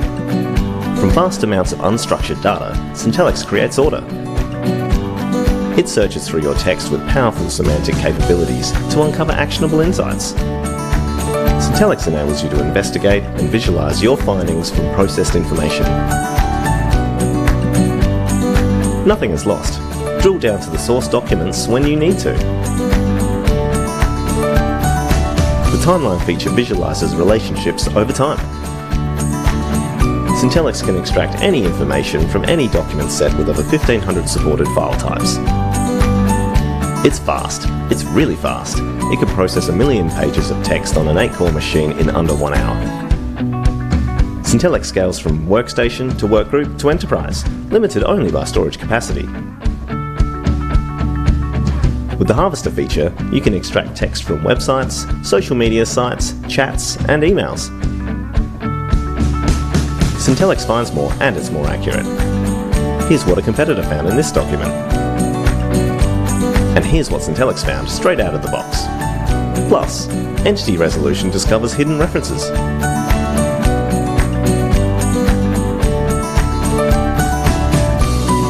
Around the world, Syntellex is used by government departments, defence agencies, and private sector firms. Here are some of our customers. Use Syntellex to harvest or load documents, extract useful information, fuse it, and analyze it. Syntellex is the text intelligence solution. Want to know more? Visit syntellex.com. So using that as the building blocks for our Advertising Compliance Analyzer, I'll just So we've been able to put together a product that meets the requirements of ASIC's dataset through a principled approach here, looking at sources, legislation, through here, building the advertising compliance analyser for the rules there, for the KRIs. Through here, we're able to develop and test our KRIs against various legislations as well. And then finally, came up with the advertising compliance KRI detectors. We're then using operational workflows as the platform here for the advertising compliance analyser, able to search and harvest, ingestion of the data, alerting and triage using the KRIs that we've put together, analyse, so that becomes part of our software, but also with the end user, reporting, and then also enforcement. So it's a full end-to-end solution. So one of the things that we spoke about in the video is harvesting. Now we've put together a persona-based harvesting where regulators like ASIC can actually build personas and actually then be targeted by ads that suit the persona. So for example, the young man in the middle, he's poor credit, searching for payday loans, etc., then gets targeted by payday loans as you find in your search history. So we can actually build that so your profiles are actually going to draw advertisements to you. These are the specific KRIs, and this is the advertising compliance analyzer in action. Introducing the Advertising Compliance Analyzer, powered by Syntelix. The analyzer uses a Regulatory Guide 234 to provide the source reference information for identifying and classifying potential KRI breaches. KRIs are grouped by their classification headings and classification numbers. This can be used within Syntelix as a framework for generating alerts.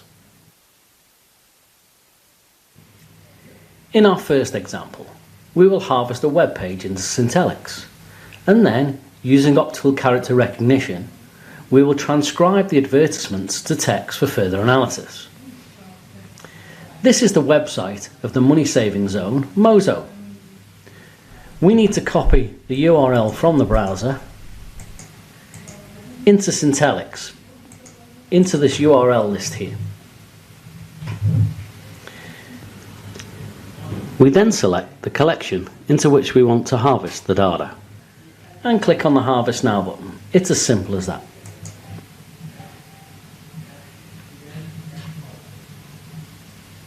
Harvesting can take a few minutes.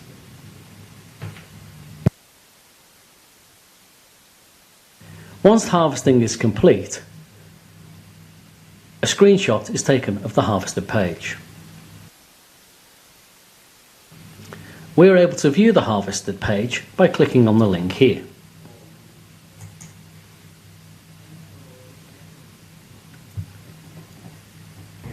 In the ingested document, we can see that Syntelix has only harvested the images from their website. Those images have then been converted to text using OCR for further analysis. Clicking on the smaller advertisement opens it to full size in another browser. If you look at both of these adverts, it implies that the variable and comparison rate are the same. And then in the small print, there is a comparison rate warning. This doesn't really make sense. So how does the Advertising Compliance Analyzer make compliance officers and regulators aware of such anomalies and encourage them to investigate? Let's take a closer look. Syntelix configurations are broken down into projects. In this example, we have a project called ASIC. This has all of the configuration for our Advertising Compliance Analyzer. All data has been ingested into a document collection within this project. This includes automated batch harvesting of known sites, i.e. Mozo. Alerts have been configured based on RG234 classification headings, and each document that reports a potential KRI breach generates an alert here. If we expand the KRI fees and costs, we can see indeed that our site Mozo is listed, and it has been assigned to me for review.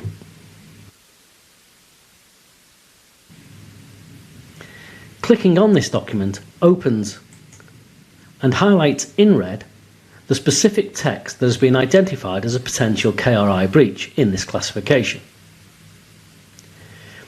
We can toggle the text reference checkbox to see further text entities that have been marked up in this document. We can see the specific KRI has highlighted the word comparison rate as a potential KRI. But how do I analyse this further? Clicking on a highlighted KRI opens our entity pane, where we can see further details on the references that have been listed. In this pane, we can see that the word comparison rate has been referenced 4 times in the Mozo web page across the 2 advertisements. It is also giving us a risk code of 234.65. This directly cross-references to the regulatory guide 234 for further details on how this phrase within the advertisement may breach KRI guidelines. Compliance officers and regulators are now in a position to make a more informed decision on the analysis of this advertisement, and can see that there can potentially be a concern here, as it is implied that the variable rate and the comparison rate may be the same. However, there is a comparison rate warning. This seems to be against the KRI recommendation and should be escalated for further investigation. In our next example, we have ingested an audio advertisement into the Advertising Compliance Analyzer. Looking at our alerts, we can see that there is an audio document called recording that has been ingested and has been marked for me to review. Clicking on the document opens the Syntelix document pane and includes a media player at the top of the pane. In our transcribed text, we can see our KRI alert highlighted in cyan. Clicking on play, we can play the audio in line with the transcription. Do you dream of purchasing your new home? Well, now you can. With our Build Solutions and the First Time Homeowners Grant, you could be on your way to owning your new home. From the additional text reference, we can see that we have tagged the credit license number. Clicking on the text reference number, it can be seen that this license number is registered to Company X, which is also correctly identified in the audio advertisement. The analysed information can be viewed in the custom reporting with the Advertising Compliance Analyzer, or alternatively, the data can be exported for review and ultimately for enforcement. I'd just like to say, should have been before the video, that this is purely for demonstration purposes only. We're not implying anyone's done anything wrong. Shameless self-promotion of a webinar next week by myself about this. So the Advertising Compliance Analyzer can actually, we've targeted this presentation for ASIC, as I said, but companies can actually use this as a proactive measure to review their documentation before they send it out. End-to-end solution there, soup to nuts. It's a principled approach. We're configurable to any KRIs, workstation to enterprise, 24/7 data collection. So you can set the sites that you want to find and continually looking for them and adding to them over time, and they'll be bringing the data to you to review. And our software actually looks for financial advertisements, and then it compares it with the KRIs. If there's nothing there to look at, it actually just moves on to the next thing. So you're actually not having to review every single financial promotion it picks up, purely just the ones that trigger the KRI alerts. And obviously with analytics and visualizations. Any questions?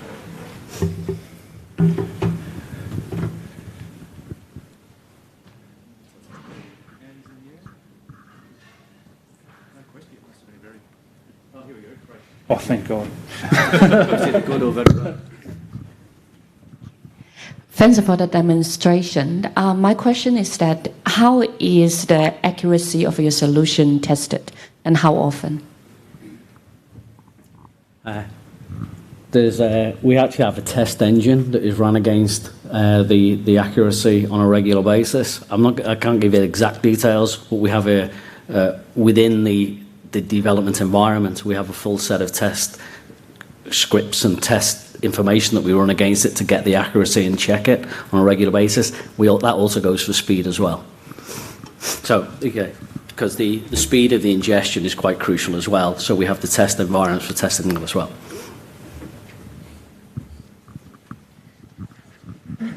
What are you using for an audio transcription engine? Oh, well, that is a good question. We're currently using a third-party audio transcription, but we are well on our way to developing our own, and our current test results are better than the third-party transcription engine that we're using. So we are confident that we will have that operational very, very soon, and the main use of that, controlling it ourselves, I mean, we can train it for very easily for different accents in different areas, and that's one of the problems that we've got with the third party, because we can't control the learning of that of the third party as much as we can control our own. So we have data scientists working on that right now.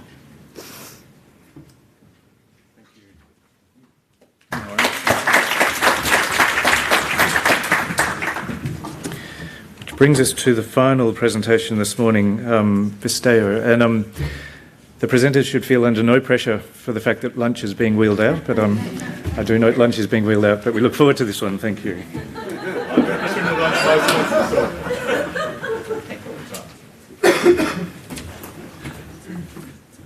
Good morning still. It's been wonderful, right? I mean, as a presenter, it's been impressive the kind of solutions people have come to the table with. And every solution, there's been some diversity to what they're trying to do different. So, hi, I'm Chandra. I'm the co-founder of Visteo Technologies, and I'm here with my associate, Shreya. We are a Sydney-based technology and data analytics company, so you can relax. I don't have a product to sell, but I'm going to talk about capability that we have covered. So our content really is about the approach, what have we done with the data set, what are some of the challenges that we've had around machine learning, some of the findings and some recommendations, if the regulator may please. So from our standpoint, it was about building a proof of concept. When we got our hands on a data set, we had about 2.5 weeks to the 14th July deadline. And very clearly, from our standpoint, it wasn't about boiling the ocean. It was about, okay, we've used these technologies on different client projects. How do we bring it together to effectively potentially talk about the promise of a really good solution? And by the way, the solution standpoint was from a regulatory, we weren't trying to sell it to a corporate or a consumer. So very clearly, what you will see is we focused on the machine learning algorithms. We focused on building a rules engine that handles both specific breaches as well as principles-based breaches, and ultimately being able to sort of surface that information in terms of dashboard and analytics. As a part of our submission, we articulated the user stories in a great amount of detail. We put down solution architecture, functionalities, and the like here. For us, it was important to start with viewpoints. And here, I'll just like to quickly start with the personal anecdote. I was in the market about 3 months back for a car credit product. I've been in the financial industry for a long time, and I thought I was fairly literate with terms, terminologies, and how to interpret advertisements and product offers. I can tell you I had an interesting journey that covered 15 emails with the company to get to the bottom of what is it that I saw in the ad, what I'm actually buying, and what am I signing on.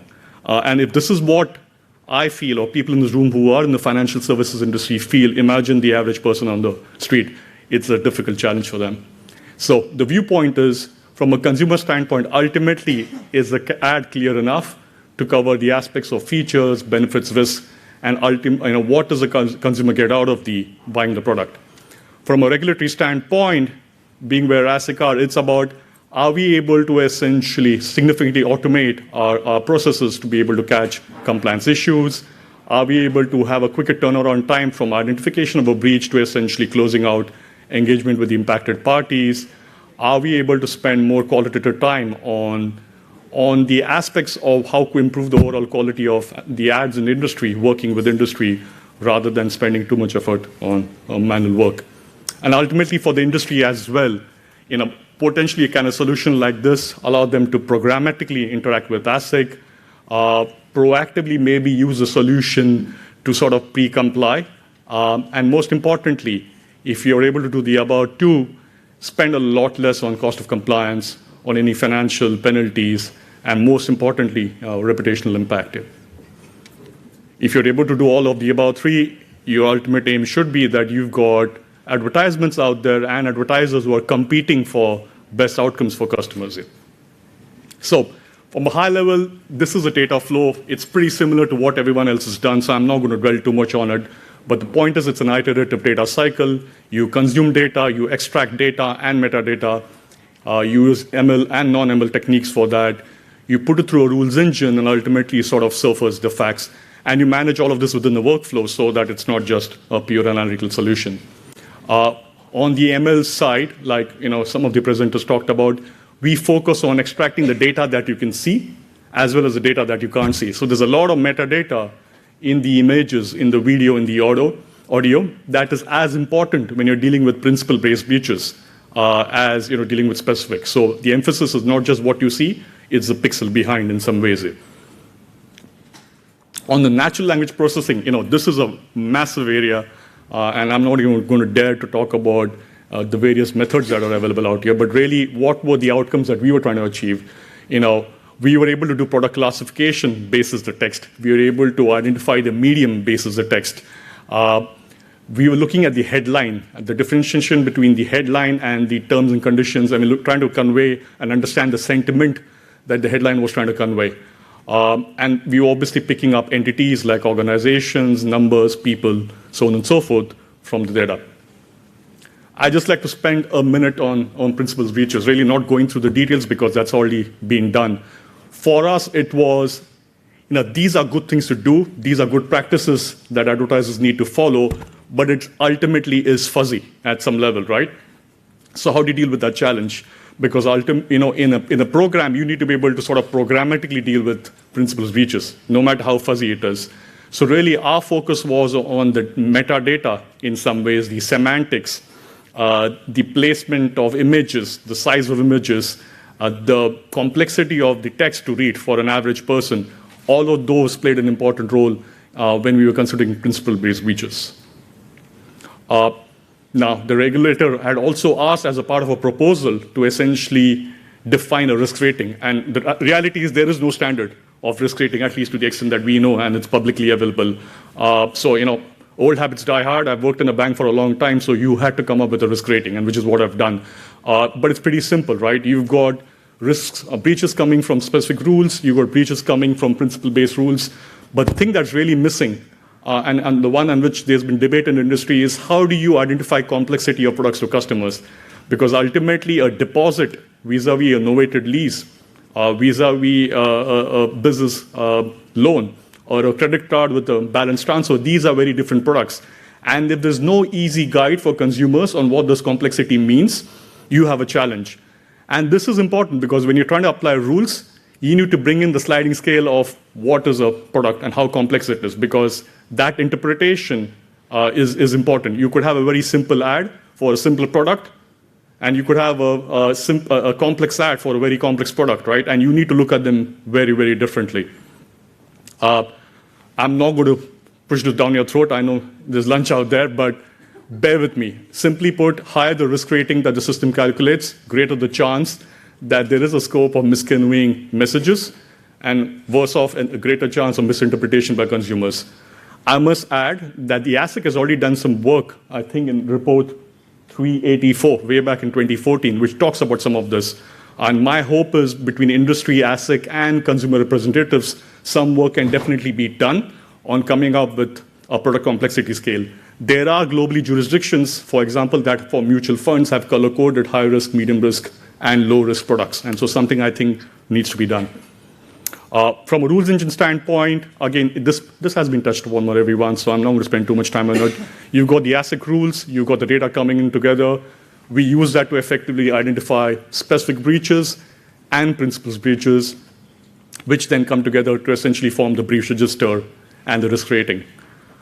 With that, there's a short video on the product. Unfortunately, we chose not to make specific references, so you'll have to forgive us for that. But happy to have a separate discussion if there's an interest here. So what you see out here is first sort of the high-level dashboard that gives you the stats on breaches, ads, the usual stuff. And as it goes below, you'll get to see the list of ads, and you've got the breach register out here. So you'll be able to see both the specific breach register and the one for principle-based breaches. Now, if you want to drill down into a particular ad, there are various ways you can get into it. Here we've shown an ad, and there are varied aspects to the ad. So very clearly, you get to see the breaches on a particular ad. This image obviously doesn't have any faces or emotion attached to it, but the next example will. But you'll be able to see text that we've extracted from it. From an NLP standpoint, we start to identify entities and sentiment related to the document. And we also put up text metadata. We look at readability of text as well in terms of what we want to do. The next example touches on what we picked up from a video in the non-ASIC data set. And you'll see different perspectives out here. You can play the video. We're not going to do that for obvious reasons. We again detected breaches out there. But here we also look at essentially facial emotion and what impact does it have from a principal breach standpoint. What neurolinguistically and through visual imaging, what is that trying to be conveyed to the consumer? We are again able to pick up NLP-based information on the particular ad. And there's audio transcription as well. So the video itself is broken into images and into audio to make the processing and the machine learning process a lot more simple.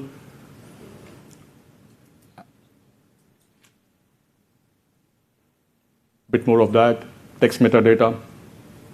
And ASIC requirement also was show us how you can use third-party data sets to effectively give us more contextual information. So we use publicly available data set to help ASIC potentially triage and add a region in which the ad appears, and potentially, is it a high-risk area? Is it an area with potentially vulnerable customers as well? In addition to that, we use the ASIC data set to effectively draw relationships between the ad, the advertiser, the representatives, the AFSL licenses involved, and the like. So that was a quick 2-minute demo. From a proposition standpoint, we see the solution having to be sort of end-to-end, right? So you've got to have the ingestion, the machine learning training, as well as the case management or the workflow capability as being part of it. Ultimately, you want to have a system where you've got data scientists as well as investigative analysis having to effectively work on the same platform rather than sort of shuffle data back and forth. In terms of really being able to do this, the technical aspects is that you can actually consume a data pretty much real time, the ad real time, and you can detect breaches in under 2 to 3 minutes. It can be real time as well, but I'm not sure that is the use case. So from a technical standpoint, not much of a big challenge. And finally, in terms of how we've used third-party data to actually help triage better, I'm not sure if there are questions around it, but I'll be happy to take that sort of down the line. General challenges, I think the first one's already been touched. There's a massive amount of diversity of data sets. And the reason I say it's a general challenge is we can ultimately handle it. But the reality is you're never going to get ads that come from the public that are going to be the right format or in the production version. You're going to get grainy images, you're going to get images taken at weird angles, and all sorts of. We have the capability to obviously normalize those, because normalizing those is what you need to do first before you start to process that data.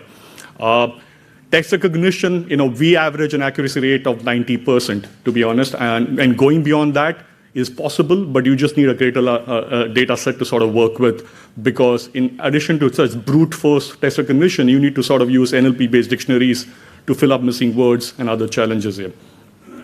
The small data set was difficult, simply because when it came to product classification, as an example, we had an accuracy rate of only about 83% among 180 or 190 messages. I believe that with about a few thousand more messages, stuff like that can be dealt with here. So those were sort of some of the general challenges we had. Takeaways. I guess this is an appeal or a sort of a viewpoint to the regulator, right? The technology today exists to essentially solve this problem. So we're not in a back to the future sort of movement. This is today and this can happen right now. So I think that challenge needs to be taken. The consumer group viewpoint in terms of product suitability, product risk is important. So the work that ASIC and the ACCC are doing, and potentially with respect to the product complexity rating that I talked about, if some element or engagement can come out of it and you've got standardization, that's going to really help in terms of assessing promotion risk or assessing risk of disclosures through PDSs. And personal agenda out here, but the point I'm trying to make is ASIC should definitely look to do a trial in the next 1 year. A bit about us: we are a Sydney-based company with a team in India as well. We work with clients in financial and non-financial sectors, building custom solutions and data analytics. And I just finally like to say is thank you for having us. We really enjoyed this challenge and hope to see more of it. Thank you. Okay, thank you very much. Now, any questions? Before we break for lunch, we do have one.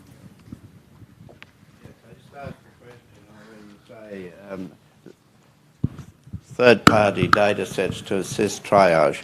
Are you referring only to the development of the system, or in the application use of the system? I'm talking about effectively both. So let's say you're in the BAU mode and the system's running. The third-party data set, for example, you could use an ABS data set. It's got certain information that can help you triage into problematic areas a lot more quicker. We would also use that data set as part of, say, the training for a particular system. So it gets used in both sort of development and BAU. Does that answer your question? Well, I'm wondering whether that data set is used by the system. It does. So, as an example, the last map that you saw, it took an ad, it identified the area that the ad was in, but it also triaged into potentially problematic consumer or vulnerable segments in those ads.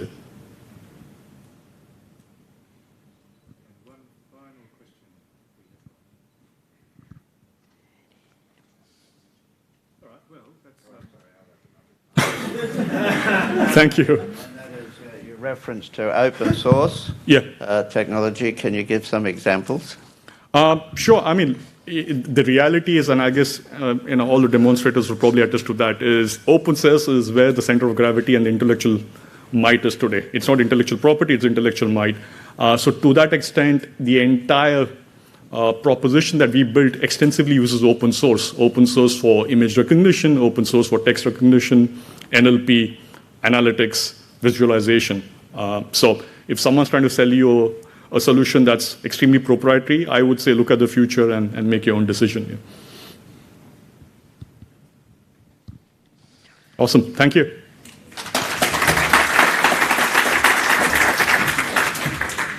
Well, that brings us to the end of our presentations, and I have to say, from my perspective, I think it's been a fabulous morning, and I'd really like to thank each of the 5 entities that rose to the challenge that we threw out and for the presentations today. I think that's given us a great deal to think about. I'm really looking forward to the thoughts of our 2 commentators after lunch. That's going to be really interesting to see their take on what we've heard today. Interesting to see some challenge thrown back at ASIC, and I guess we should expect that to happen, but that's also given us food for thought on other fronts as well, so thank you. So I won't keep you any longer. We have lunch ranged towards the side, and I think we're back on at 2 o'clock. 1 o'clock, sorry, 1 o'clock, in an hour.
kick off the afternoon with some reflections on those presentations and then move into a panel session that will be chaired by Mark Adams. So I'm joined on the stage and would like to welcome Zoe Willis and Gleb Shinkarski to give us their insights and observations about the presentations this morning. Zoe is a partner of risk strategy and technology with KPMG Australia. She has over 20 years of experience as a data and analytics leader within strategy, governance and management. While her experience spans the risk audit and management and consulting functions, Zoe's main focus areas are financial services, government and health. Gleb is a senior principal with over 10 years of management consulting experience across a range of sectors, including banking and financial services, utilities and natural resources. Gleb's career has heavily focused on strategic advisory, risk and compliance and analytics. So please join me in welcoming Zoe and Gleb to the stage. Thank you. Thank you. And I think what we're planning to do, well, what they're planning to do is speak for maybe 20 minutes or so, and then we'll throw it open to Q&A. So please think about whether you've got any questions for our two observers. Over to you. So firstly, thank you very much for providing us with the opportunity to commentate today. Absolutely, and for the wonderful introduction. Thank you. And thank you for ASIC. Wonderful introduction. So we've had actually a really fun hour, the last hour, while you guys have all been eating your lunch, to actually really kind of sit down and work out together what the key themes were across the 5 presentations, and really good presentations there. So that was awesome. So I'm just going to start off with setting some scene around and some context, and we're kind of just making this quite interactive and are going to bounce off each other. So and then have some questions at the end. So, what we first thought was actually for the same data set, so 180 different pieces of data provided to 5 individual companies, the first thing I think that struck us was actually the very different approaches it took to actually get to an outcome. And also off the back of that, the different results. So fundamentally, most of the solutions from a technical perspective are NLP with analytics on the top. And being a geek, as I was nicely introduced as, I think that's really great and really fantastic. And I think the emerging technology that we've got today is great. But I think it's really interesting that it pulled out some different results. Yeah, absolutely, Zoe. Thank you. I mean, I think fundamentally speaking, the tech was quite similar, applied across all of them, but the angle which all the presenters took was quite different. Some of them focused on a preventative approach, looking at picking up any sort of potential breaches before ads go out. Some of them focused on more of a detective approach, which is looking at ads that are out in the market and trying to find breaches in that sense. But I think fundamentally, all the presenters showed us the way they're able to read, ingest data, and then apply a set of rules, whether it's rules-based, whether it's based around machine learning, on the data set itself to draw out those key insights. Yeah, and I think that's a key finding for us and key interest is when you think about this space end-to-end is, and something we really don't want to forget is obviously the regulatory and compliance piece is really important, and actually playing that defensive play is actually once the advert's already out there, providing that defensive view of where the breach has already occurred. But what was really great and refreshing was to see the proactivity around people wanting to work with the marketing departments so that it actually changes that before it actually gets out to market. So actually protecting the customers and the customer centricity is key. I think what might be good is we'll actually go through the 5 presenters and sort of do a brief recap on the content that was presented, just to refresh everyone's mind. I know everyone's had a bit of a lunch, now might be in the mood for a siesta, but we'll try to keep it fresh. So we started out with Cognitive View, and Cognitive View, and please pardon me if I've missed something, but with Cognitive View, they presented what was a workflow type of system. So they had a module within what they presented which could ingest the actual regs themselves. So there was machine-readable obligations in there. They then were able to ingest the actual data sets, draw out key insights and find the key risk indicators across all those data sets, and then present a set of business intelligence dashboards which allowed you to drill down into the data sets themselves and draw out key insights and key metrics across those risks. They also look like they used a chatbot type of technology where they could verbally interact with the actual platform itself to draw out any sort of key insights across the ads which were presented? Yeah, and I think similarly, Syntellex, there was very similar in terms of the way that it was framed in terms of using the natural language processing and the analytics that came out of the back of it. The differentiator, I think, and the key thing was around the voice and seeing that actually you guys are bringing that voice view in and actually how that could be quite powerful when coming across the sort of, video or voice to text type conversations and how that could be applied to customer conversations off the back of that breach. So that was really good.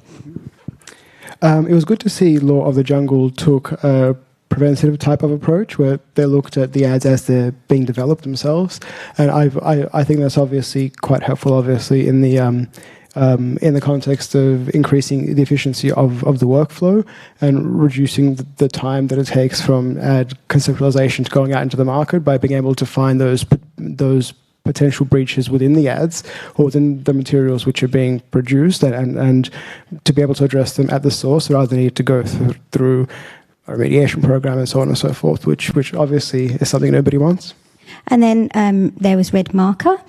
So different again. So they actually partnered with a law firm, obviously, to pull together the rules. So it sounds like they've got quite a manual process in terms of pulling those rules in and creating that rule set and then applying the machine learning over the top, which was a differentiator. And also just thinking about actually that marketing view and that offensive type data play. So that was a really, really interesting one. And last but certainly not least, Vistio took us on the journey of conceptualization from what factors you would need to consider around developing the tech and the RegTech solution to the kind of decisions you need to make along the process, finally to potential dashboards you might be able to use to actually drill down and interrogate the data and find those potential breach or insight issues within the ads themselves. So that took us journey from end to end. So that was quite great. Yeah. And then one of the things we wanted to focus on was around key themes that we saw. So some of the key themes that we saw across all of the 5 was really around framing RegTech, really exciting space at the moment, and you guys are really leading the market in this space, and I think it's really important to make sure that framing happens, and obviously ASIC are playing a key role in that. Yeah, I think that's right, Zoe, and I think that critically what everyone, what all the presenters had in common is that they actually presented their RegTech tools not as a compliance end-to-end type of solution, but as a compliance tool, which is to be able to enhance manual compliance functions. So it's not taking out the human factor from all this work. It really is about presenting an augmented type of intelligence and an additional layer of review and automation to be able to make the compliance effort much simpler and much quicker. Yep, and the curation of the KRIs is really key to this because that's fundamentally what you're measuring everything against, and that was a key theme that we saw across all 5. Yeah, absolutely, Zoe. I think when it came to KRI curation, that was complicated, and it was obviously compounded by the fact that there were 2 themes of the risk indicators. There was obviously the risk indicators which were quite standard. It was either right, wrong, yes, no, true, false. And there are the ones which are more principle-based, which required a judgment call. And I think that what we saw is when it came to, there was obviously a lot of breaches across both of those sets of KRIs, but I think that when it comes to creating machine learning types of algorithms for principle-based KRIs, there is a lot of complexity there. Ultimately, when it comes to training a machine learning algorithm, you need to be able to present and curated data sets which will tell you what's a trigger, what's not a trigger, what's a breach, and what's not a breach. And when it comes to presenting data where it's not clear-cut, where there's a subjective judgment call, the accuracy of those outputs is always going to suffer quite a lot. So to see that quite a few other presenters managed to get very high accuracy rates on the principled type of KRIs was quite fantastic. Yeah, and I think just for cognitive view as well, your overlay of the bias, I think that's really key. We talk a lot around bias and those kind of conscious, unconscious biases across data sets, and I think that was really interesting.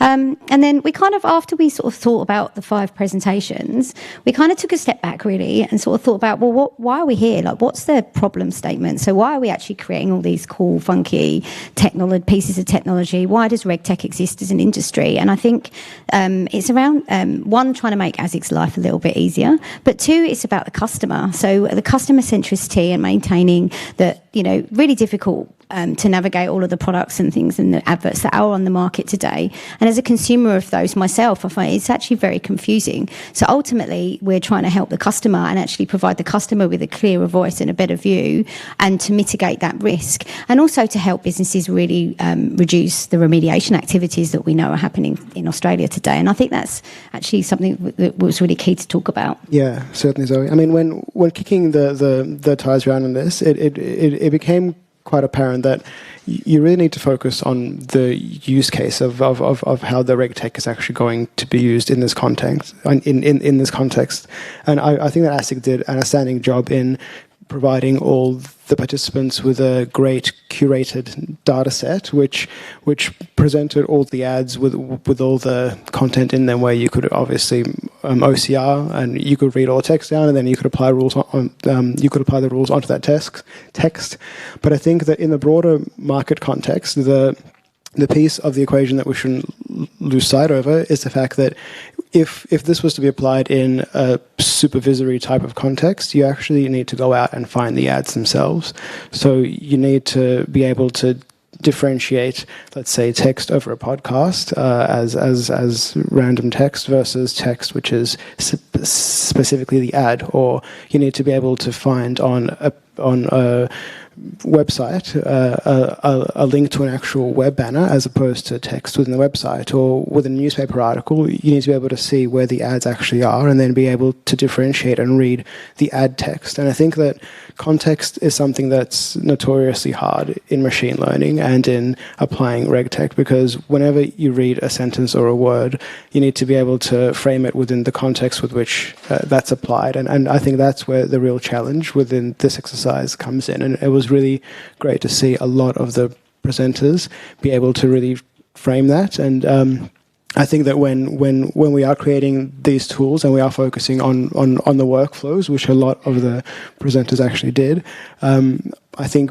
being able to ingest data off a website or off an ad or off an image is really key, but not losing sight of the context and being able to differentiate what it's being applied to.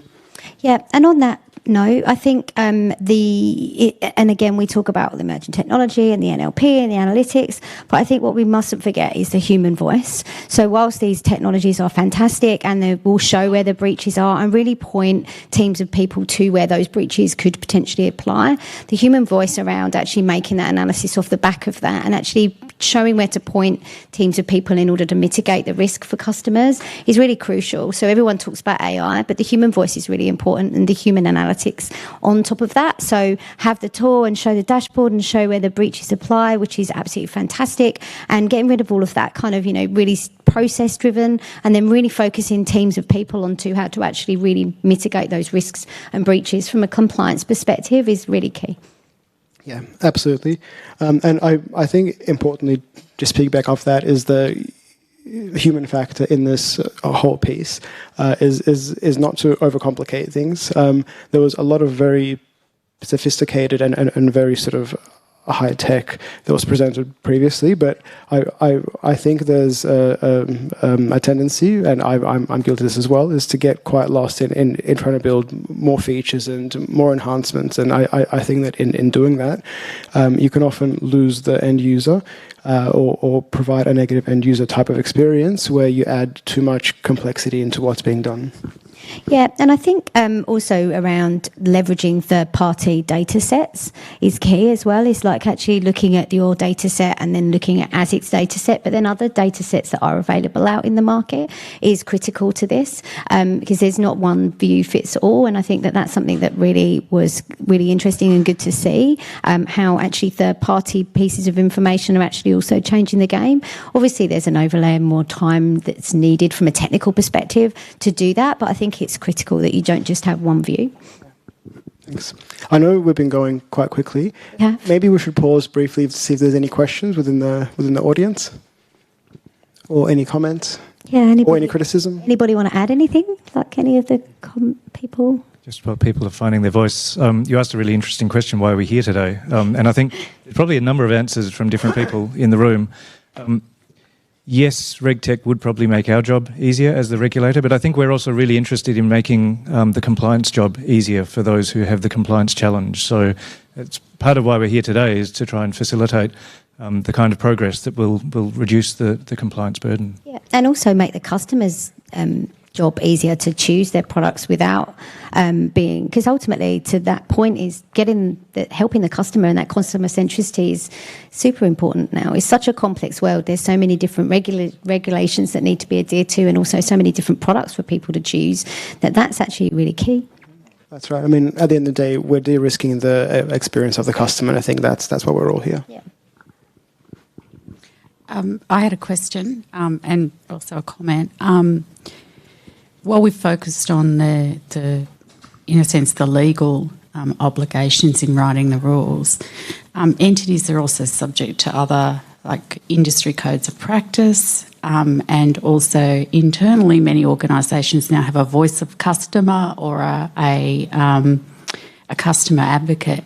How do you see those being worked into the rules? I mean, the codes of conduct are pretty straightforward, but the more woolly thing, or I won't say woolly, but the more nebulous thing of the voice of customer. And also from my own experience in this area, a lot of entities are good at doing their ads or their media, be it digital or print media, but not so good at looking at things like blogs or responses to comments, and don't actually categorise that as maybe making a representation. How do we work that into the reg text so people are cognisant of that? Yeah, I mean, I'll go first if that's all right. I think it's critical that we actually think about the voice of the customer.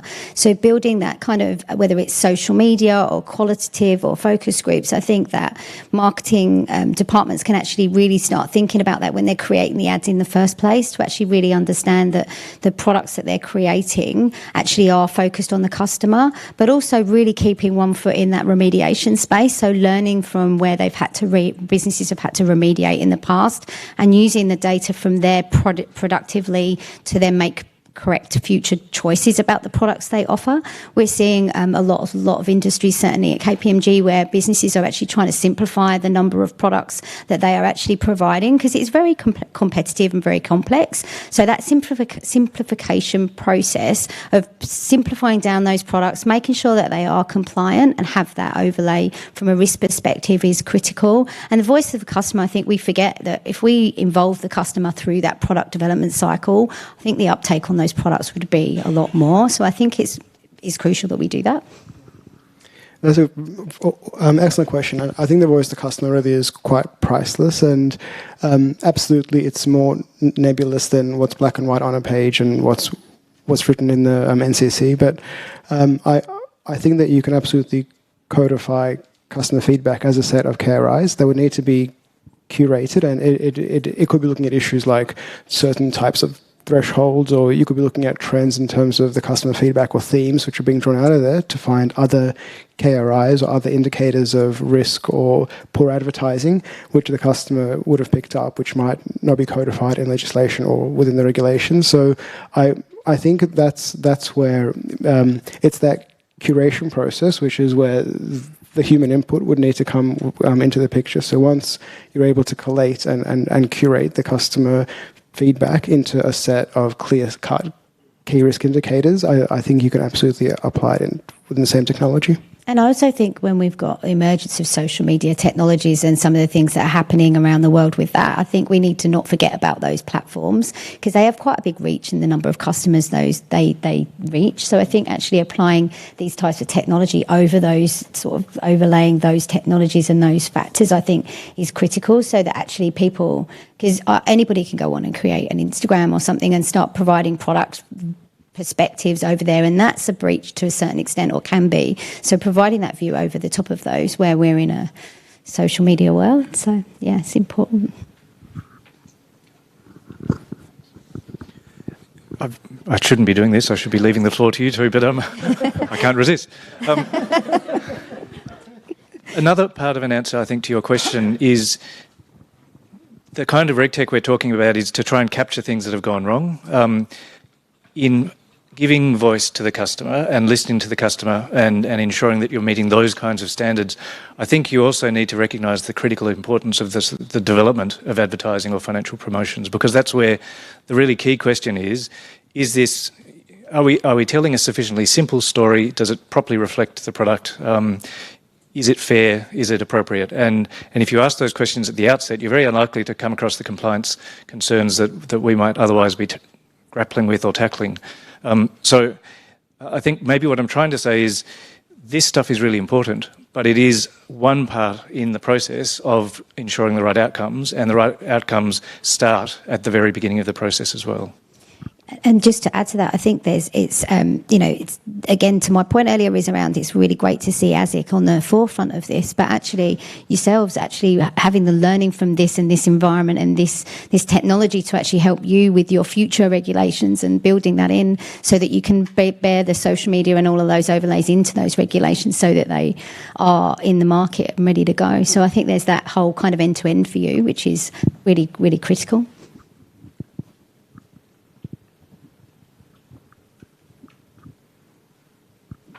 Silence. All silence, yeah. I think they're still asleep from lunch.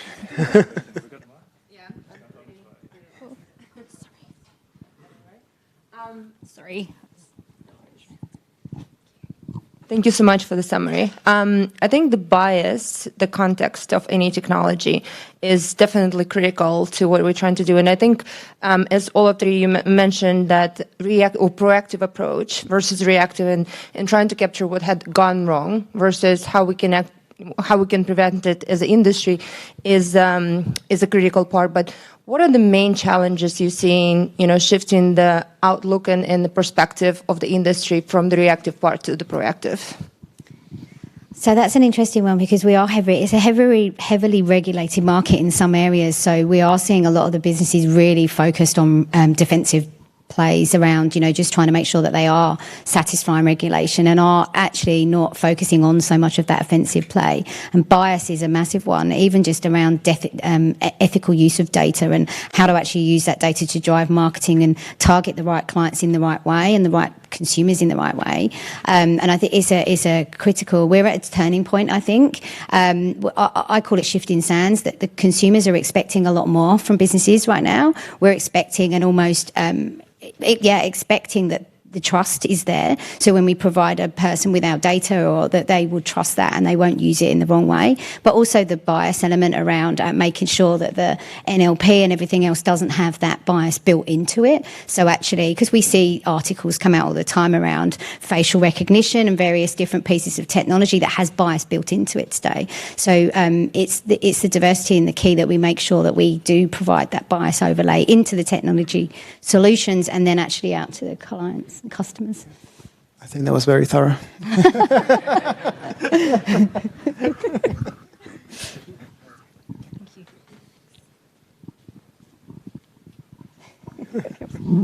Hi. It's really interesting to hear the conversation around proactive and reactive, and to be honest, we have a view about all that. So my experience of that is, you don't get pushback. I'm not aware of getting pushback from the proposition that working to get things right from the get-go is an infinitely more sensible thing to do than all the other things you could do. There's never any pushback from that, in my experience. There's suspicion that it's actually possible, but mostly my feeling is that the market can't quite get its head around a change of habit, which is reflexive dependency on the expert. And hey, we're just marketers, we're just business teams. What would we know? What could we do? How could we ever be so enabled that we could participate in a better outcome here? And that's been a huge part of our process in the period we've been in business, in educating into why it's so important and how it can actually happen. I think people like me, basically lawyers, have done a really good job at managing their patch as being so expert that no one else can go near it. Do you have a view about any of that? This is a very non-technical proposition I'm putting to you here. Sure. Look, I might have a first pass at this one. I think what you say is absolutely right. There's infinite more. It makes infinitely more sense to prevent a problem than to try and pick it up down the track. And I think to the extent that's possible, that's absolutely the best and the right approach. I think a lot of the regs, especially the ones which are principle-based regs, a lot of it will depend on how that's received by the end user. So the person that's reading the ad or the promotional material, how they interpret and how they receive that. And I think, to our discussion before, that's where a lot of the social media feedback and the comments and things like that would come in quite handy, because they paint a light as to how that's actually being taken on by the market. So I think that, to the extent that the KRIs and rules and RegTech can be applied as a tool to prevent any sort of breaches, perfect. That's the best thing that you could absolutely be doing. But I think there'll always be room for a downstream application of it as well. And I think it's an interesting point you make about the law community and everything else, because I think with the evolution of all of the technology, I think it's becoming, people are actually doing a lot more of their own research, and that information is much more readily available on the internet. So people are almost doing their first pass of what that law should be. And you're never going to replace the law world or society. But I think people are getting to an outcome or an answer quickly, or self-diagnosing or whatever that may be, a lot quicker using whatever social media platform. So that's always, yeah. But I think that's a good thing, that the information's there and readily available.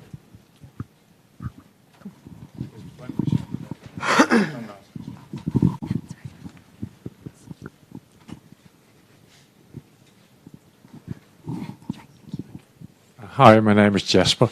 I was just wondering if you had any recent success stories you want to share. Have you seen any recent solutions you were really overwhelmed by? I can share something, but I can't share who or what. So, we're working with a really cool RegTech, actually, that's helping businesses. So when you're undertaking compliance training in some industries, it can mean life or death, right? So health and safety can mean life or death to some businesses. And so compliance training and OH&S training is critically important in those industries. So we're actually currently working with a RegTech provider that actually uses facial recognition when people are undertaking that training, to see actually how engaged they are when the training, to actually then build back into the OH&S training and really drive actually uptake on that, because ultimately it can end in real issues and things like that. So we're actually working with a RegTech at the moment to implement that actually ourselves, and then more broadly across a couple of industries here. So that's really using natural language processing and facial recognition to film a user doing the training, to actually really see how efficient that training actually is. So that's quite exciting. I won't talk to a specific example, but I will talk to something that a few of the presenters were able to showcase today. I think it's something that's really quite a useful and neat tool, which is the ability to ingest and interpret obligations. So there's ever increasing number of regs, obligations, etc., etc. And I think that if someone is able to crack the code of being able to ingest, interpret, and actually link those things back to controls within an organization, where if there's a change in a regulation, it flows right through back to a control. I think that's very neat for the risk and compliance context. Agreed. Yeah. Excellent. All right. We have run out of time, I'm sorry. So please join with me in thanking Zoe and Gleb. I think they were really insightful reflections on the presentations earlier, so thank you very much. Oh yes, we have something to give to you. Chocolates. Thank you very much. Thank you. So as Zoe steps carefully from the stage, I will introduce Mark. I'll let Mark introduce the panel in due course, but I'll introduce Mark. Now, I do hope I have his correct bio, but maybe I should just cut it short in case I have the slightly wrong one. So Mark is the Senior Executive Leader of Strategic Intelligence at ASIC, and he's also, importantly, the convener of our Innovation Hub. He's been with ASIC for a long time and has done some remarkable things. So please welcome Mark to the stage. Hi everybody. Is the mic happening? Yes. So good afternoon. Let me just add some personal thanks. I think it's been a tremendous day so far. I wanted to thank all the demonstrators for taking the time out and presenting today, and what a terrific session that was just as well with the commentators. Really appreciate that, because that's very thoughtful to have that feedback. But I was a little bit concerned, because I thought, oh well, all this Q&A is going to steal from our panel. Some of the things that you were touching on will now be explored a bit further by the panel. And then we had panellists asking questions. Jasper Pooz. So I thought, what's going on here? Anyhow, let me get into this next session with the panel and introduce the attendees on it. I won't go chapter and verse in CVs. I think you've got that all in your packs. So I'm really just going to name them and their titles. So if they could come on down like a quiz show. So in my order, it's not an alphabetical. If Mark Staples, Senior Principal Researcher, Software Systems at Data61. We've got David Cummins, Partner, Technology Advisory, PwC. We've got Jasper Pooz, Head of Governance and Assurance at CBA. Nigel Bond, General Counsel, Wealth, Australia Banking and Technology, Westpac. Larissa Shafir, Director, Head of Consumer Bank, Independent Compliance Risk and Management, Citibank. And Julian Fenwick, Chair of the RegTech Association. So welcome all of you. Thank you very much for coming along. Could you all give a big round of applause to our panellists? Okay, and Julian's here filling in, and I know he'll do more than fill in, because I know he can do a great job at this, but apologies were received by Deborah Young from the RegTech Association and couldn't make it today. So the proposition is that we'll spend a little bit more time talking about financial promotions for about 15, 20 minutes, and then break into opening it up more generally about problems, conduct of business, but not limited to conduct of business, and obtain observations in that territory as well. And then end by thinking a little bit about the future. What might we look like in the future?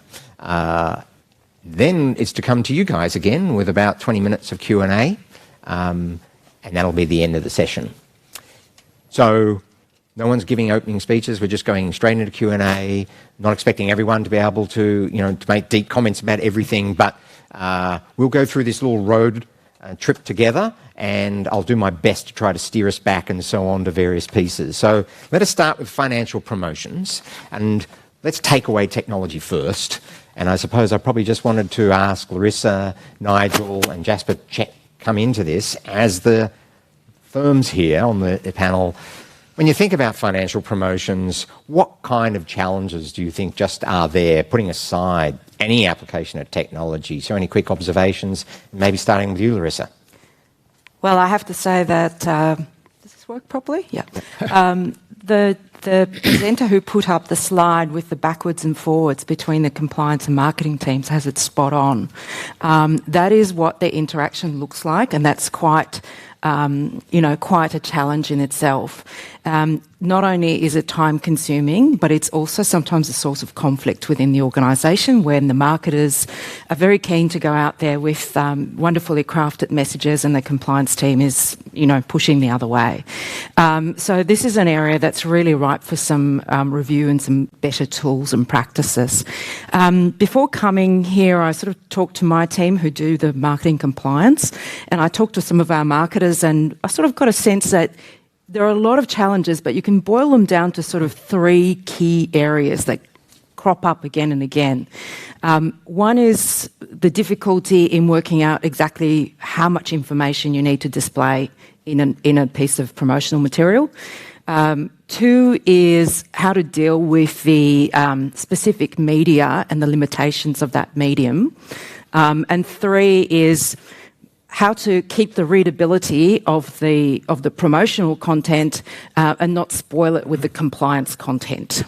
So starting sort of with the first one very briefly, it's very tempting for compliance teams who are risk averse to put as much information in the promotional material as possible, because that reduces the risk that somebody could be misled about the nature of the product. And so we do end up with great big long disclaimer material inside our advertisements, and our marketers don't like that.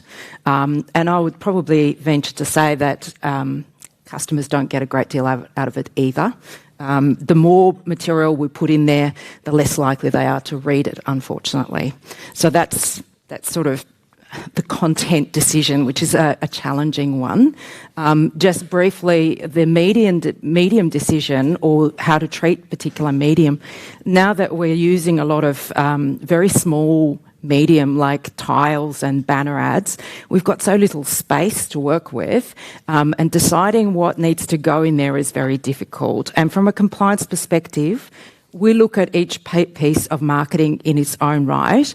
We're not really able, from a compliance perspective, to look at the entire customer journey and say, okay, we can present some material to the customer at other touch points. They will get it, but not here. And sometimes we don't really have the scope to make those calls. And the third one about the wording, we've got these concepts of behavioural economics now. We've got a lot of user testing. We've got our wonderful marketers going out there and creating material that really resonates with consumers. And then along comes the compliance team and whacks in some really ugly wording that the consumers don't really, they don't really sometimes even understand.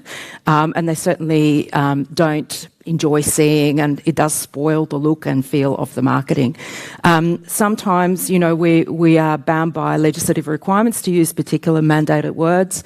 They weren't necessarily user tested at the time that the legislation was introduced, so there isn't necessarily good data to suggest that consumers even understand words like comparison rate or general advice warnings and things of that nature. So we're, again, loading up our advertisements with content that isn't necessarily user-friendly, to the frustration of our marketing teams.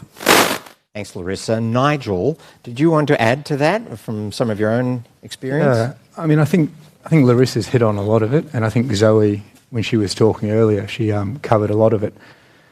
For me, when I look at it, it is these sort of points around volume, variability, speed to produce, and I guess one that I hadn't sort of heard talked about much here, but auditability. And so by those, I just mean, the volume, and I think Larissa was touching on this. Volume is an issue in the sense that 30 years ago, you might have had one big campaign, you might have focused on one product and you did some billboards and an ad on the side of a bus. Now the teams will be turning out, tens, possibly hundreds, possibly thousands of pieces of financial promotion material a week. You've got live feed into people's Facebook, you've got Twitter commentary that's coming backwards and forwards as people are talking, you've got banners, you've got ads on the bus. And so there's just a huge volume of that. By variability, I mean, again, we used to advertise one or two products. Now we've got low rate cards, you've got points, you've got mortgages, you've got term deposits. The product set that we're trying to get out there is much larger than I think at any time before. You work through that in the speed. This stuff is turning over on a sort of daily, weekly basis, and that makes it challenging. And then you have, at the end of it, it doesn't matter how many checklists you produce for marketing teams or for people who are engaging in the work. There's always that question of, who checked it, who read it, did you tick it off against the requirements?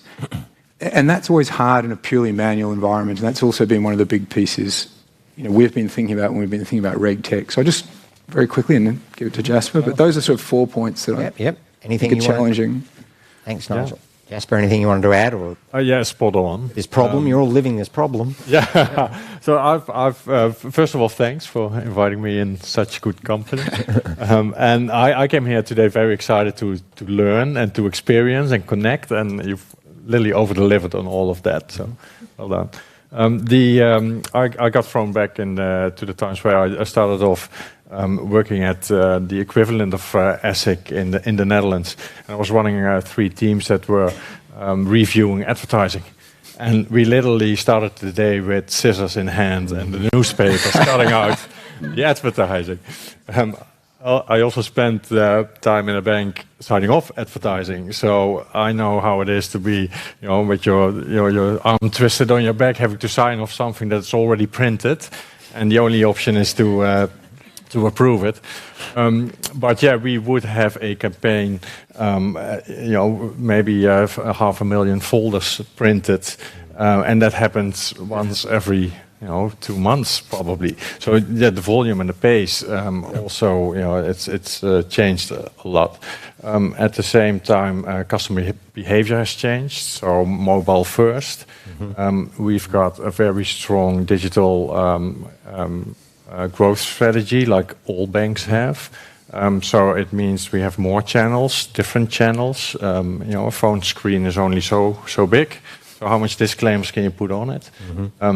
So that in itself, the volume of regulation we have to comply with, regulatory expectations and customer expectations have changed. So that has made it much more challenging, much more complex, and we're looking at a new problem, and we can't fix it the old way. So we have to come up with new solutions. Well, thanks for that. I mean, ASIC posed a problem statement, which was probably more with its KRIs about risk indicators and so on. It's really interesting to hear your perspectives of that same problem as the firm. And we'll come back to maybe some of those variances of the developments. I'd like to touch on personalisation issues associated with advertising and whether that is advice and so on, where that's getting to. But before going there, I'd like to just ask whether any of the three of you, again, the others will be asked questions later on, but whether the other three wanted to refer to any sort of use case experiences with technology trying to grapple with this problem in some way or other. And in this case, I might start with you, Nigel. Sure. So I think, Redmarker, Redmarker presented earlier, and we've been working closely with them. And so I guess that's our use case.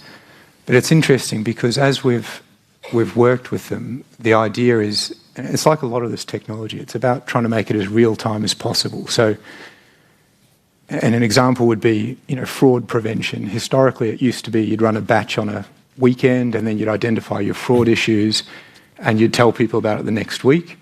Now, if you're standing in the shop and you're about to buy something expensive, your phone will vibrate or you'll get a call going, do you really mean to spend that much? So it's about bringing things real time. And Redmarker is the tool we've been using for that, to try and help us with that, to try and push that real time into the marketing team. And so, and you've heard their demo and you've sort of seen a little bit about how that works. But in the Westpac context, they have about 700 rules that they apply to our materials at the moment. And at the moment, we're sort of going live with their tool in our credit card advertisements.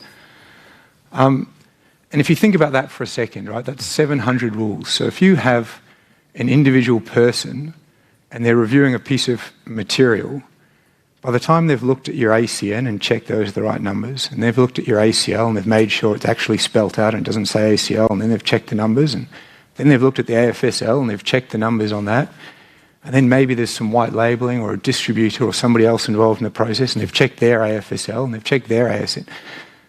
Your poor person who's doing the checking is starting to sort of lose a little bit of enthusiasm already. And so, for us, a big thing about the Redmarker is it takes all of that out. There will still be questions, and I think Glebe was talking about this earlier.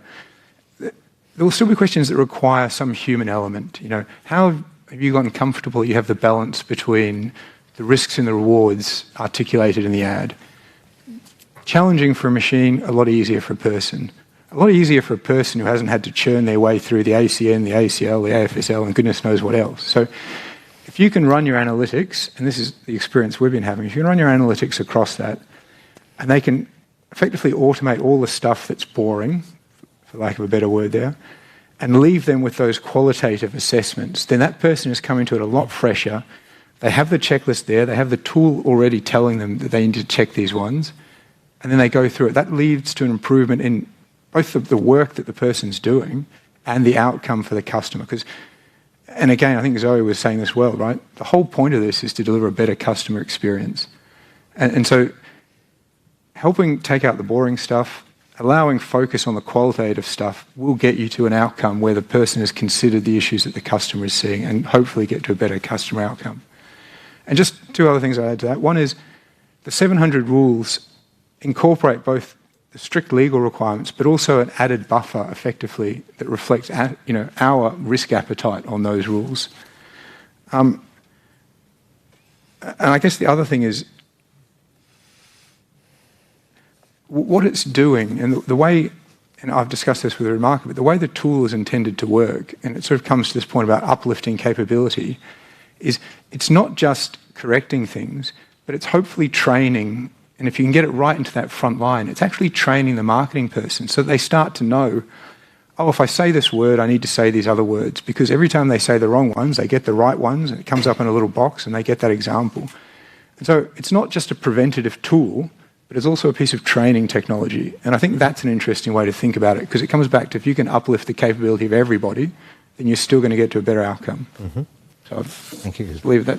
So, Larissa, is there a case study you want to talk about? We're very early in our journey. We are about to pilot, actually also with Redmarker, as it happens. So we don't have a use case in terms of what we've already achieved, but what we hope to achieve is we're really looking for both angles. One is the preventive angle. We do have a lot of brands that Citigroup operates under in Australia, so there's a lot of duplicative marketing material that comes across the desk of compliance staff, and if we can reduce that, that's going to be a massive operational efficiency lift for us. So we are hoping to get that back into the marketing team so that repeat type of advertising is just not going to hit us at all. But also we're interested in the use case, which is more around going out there into the marketplace and seeing what's out there. Because we're advertising on multiple websites of our white label partners, we're hoping it will be a very useful monitoring and assurance tool to be able to show us where we have perhaps advertising that's out of date or something we want to change. So for that purpose also. We've got our fingers crossed that it's going to be a success. Okay, so we look forward to hearing more about your use case in the future. But Jasper, is there one in the financial promotions area that you're willing to refer to, or? We're seriously looking, and I've spent serious time looking into this space, and I won't name a name, because I might be the third one to name the same name. We're seriously looking into this space, and we see the real uplift and the capability.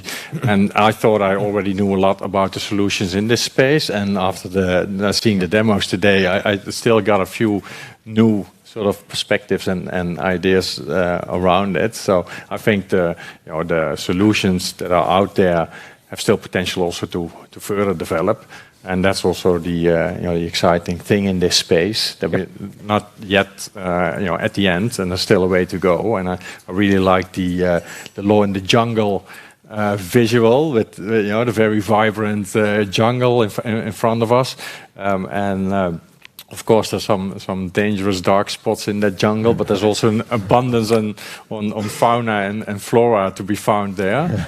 And it feels a little bit like Indiana Jones, and we're heading in. And I think we need to look after each other a little bit doing that, but it's very exciting, and I think we still have some iterations to go.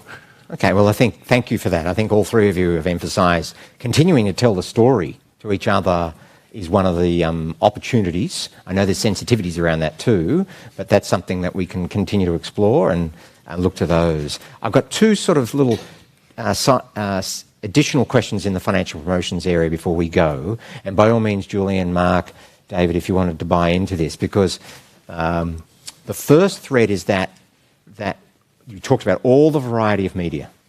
And I suppose I'm just going to hone in on an example. Using social media and instant personal communication. Some people in the audience provided examples of that. And the potential for that to be promotions and the challenge that brings up, does that worry you? Is it something that's manageable? So just personalisation of promotion. Anyone wanted to make a comment on that?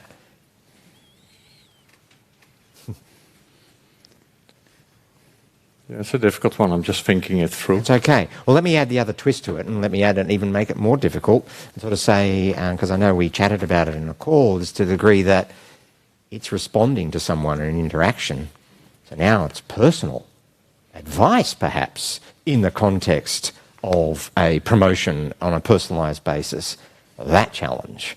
So I just wondered, anyone. That makes me think about what Larissa was saying about understanding the ads as they're going out in context. So you might not see the whole ad in one place at one time, but maybe you see different parts of it in a conversation that you're having. That conversational technologies are going to become much more prominent.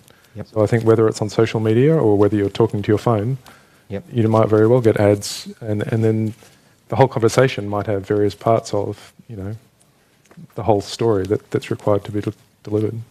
And that is quite prevalent, I think, with the way that some of the banks are thinking about not advertising, but the way about using behavioural cues and nudges towards not just buying product, but improving financial well-being.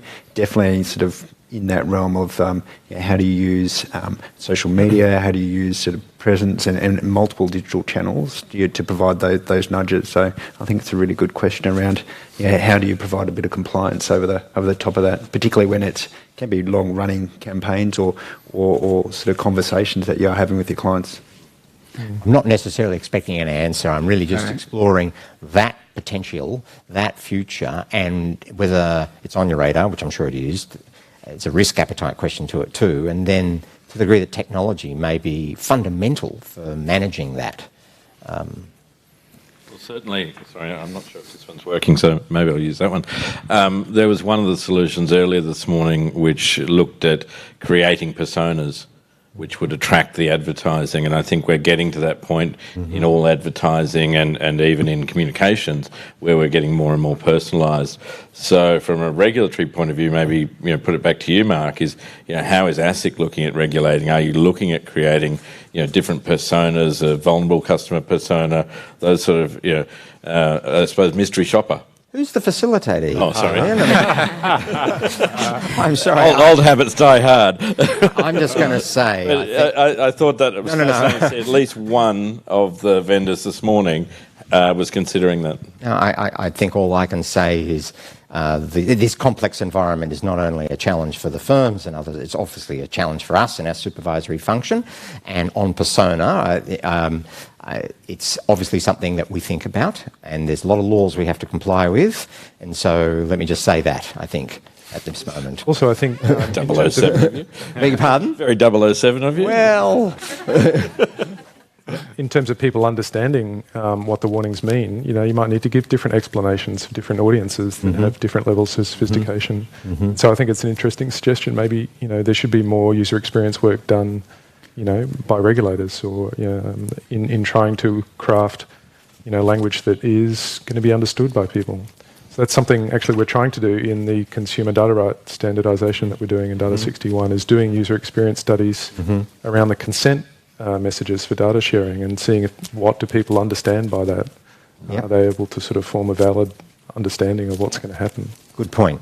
Good point. Sorry, Larissa. Just chime in to say, ultimately, the aim is to provide the right information about the right product to the right person. That isn't a bad outcome. That's actually a desirable outcome. Now, the question, I think, is more, do we trip over into the legislated notion of advice? And that may or may not be an okay thing to do, depending on the nature of the consumer, the wholesale or retail consumer, the nature of the product, and what are the obligations that come up as a result. So it doesn't necessarily, in my mind, create a big black cross. It depends. And so it is something that we need to be really conscious of and careful about, but it isn't necessarily going to be a negative outcome, and even if it does go there. Yeah. I would just say you do highlight a real challenge at the moment, though, right? As we increasingly personalise the engagements, we rub up against the personal advice requirements, and that is challenging for all of us. And I think probably something we've all separately discussed with ASIC at some stage is how we navigate a way through that going forward, because that will surely be the direction of travel. And it's doing that in a compliant fashion that's the challenge. Yep. Thank you. What I thought I'd do now is take us away from financial promotions. Let's talk about problems more broadly and some of the practical things that firms and businesses need to consider in that context. And I'm actually going to do something different to what I wrote to you guys. I'm going to shift who I asked first. So when opening up this question, rather than going to the firms first, I'll probably ask the other panellists here about, well, if we were to think about different kinds of problems, financial services side generally, but obviously you may have observations from sectors per se, what kind of things do you think lend itself to making use of technologies to deal with a diverse range of problems that businesses are dealing with? So maybe, I'll start with my left. I mean, David, did you want to go first? Sure. So I think one of the really interesting areas that I see, so I do a lot of consulting work across kind of the challenger bank space, and I see one of the real opportunities when you start to think about building a bank from scratch is what is the notion of being compliant by design? A lot of the work I do with the big banks is, how do you remediate after the problem? And I think a lot of the opportunity now particularly for the challenger banks, is how do you start to build compliance controls, the KRIs, really into the very fabric of how they build some of the processes. So the way I describe it to some of the, I guess my customers or my clients from a neobank perspective is really as you start to scale your bank, as you start to think about how you're going to operationalise, because I was really happy to hear, particularly from Gleb, this notion of it's not just the features and functions of tech, but how do you start to operate, how do you industrialise, how do you embed within your organisation. But understanding the controls, the compliance that you need to adhere to right from the get-go gives you a way to be able to scale without that human effort. How do you start to leverage more the technology, particularly the RegTech that you guys are all sort of espousing here? How do you start to build that really into the way that you design your bank from the start? And it gives a way to be quite efficient in the way that you build your processes, and gives you a way to be able to scale in a fashion that is,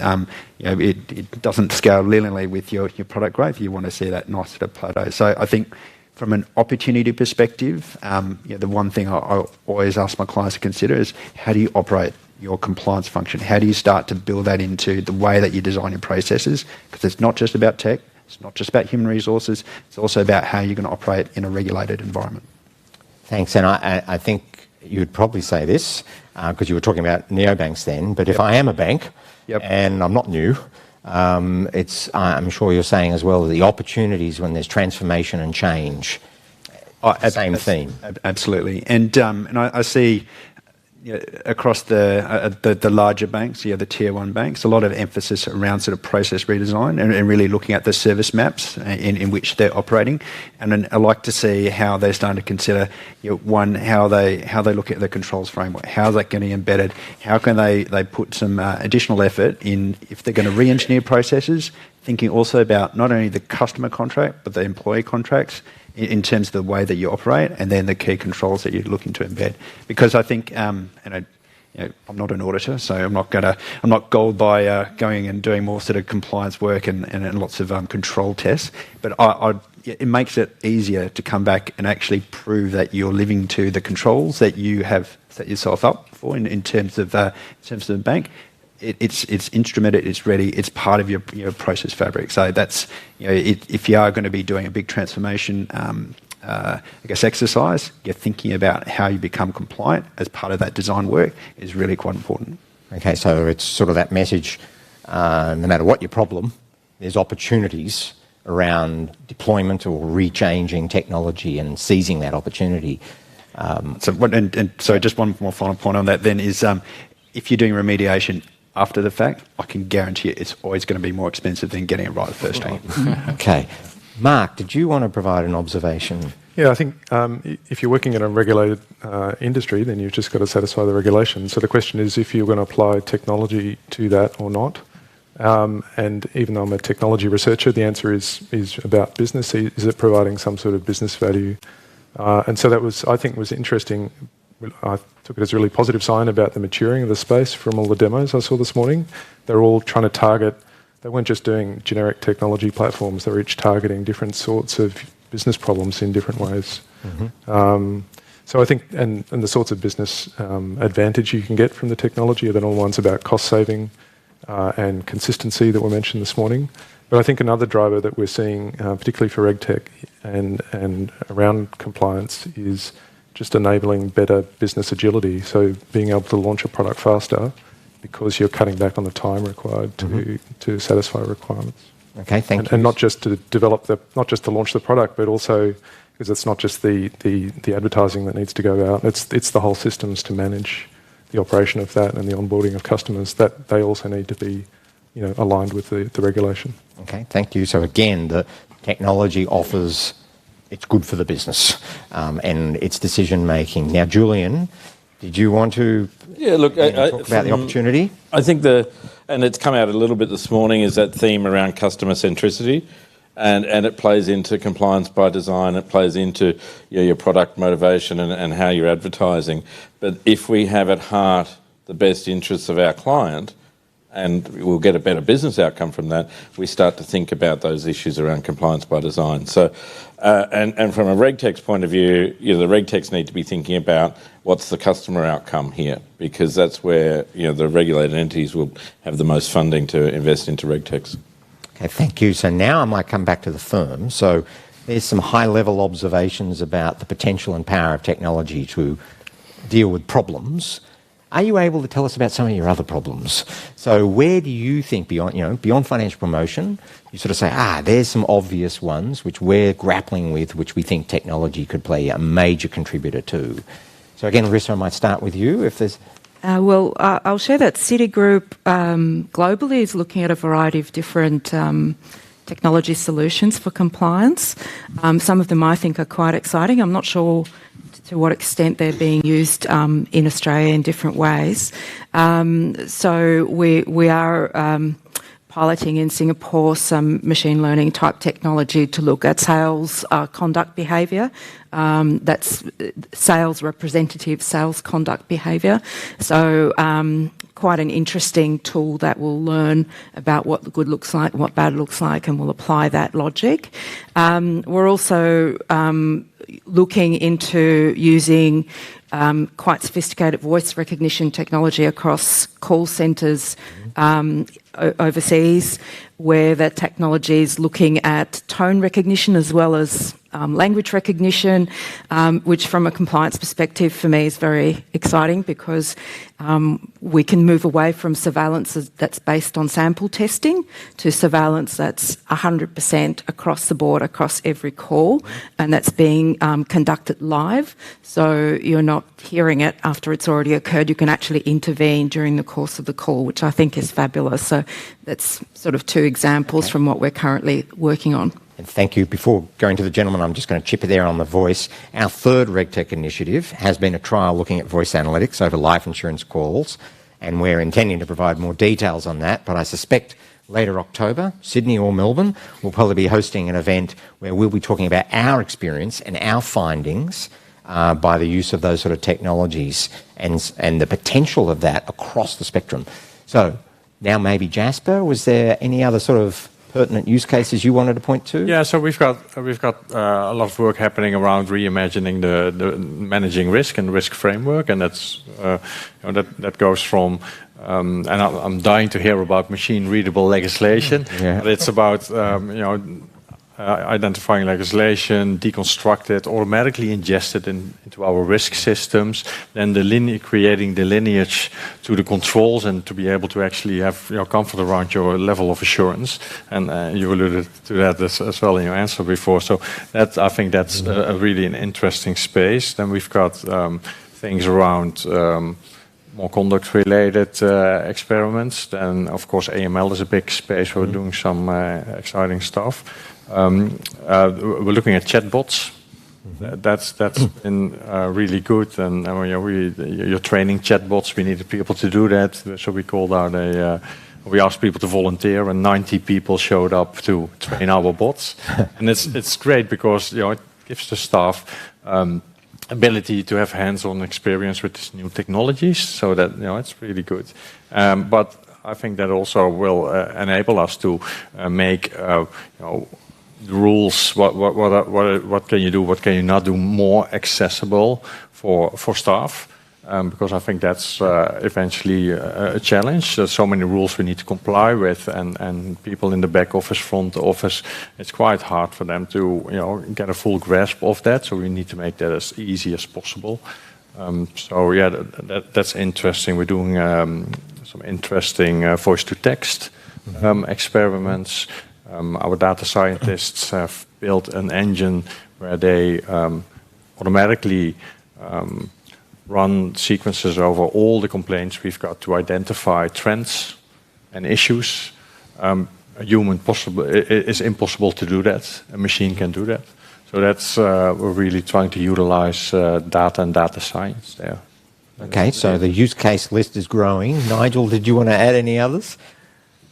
I mean, I'd mention the chatbots again, I guess. So from our perspective, customer service is a big focus.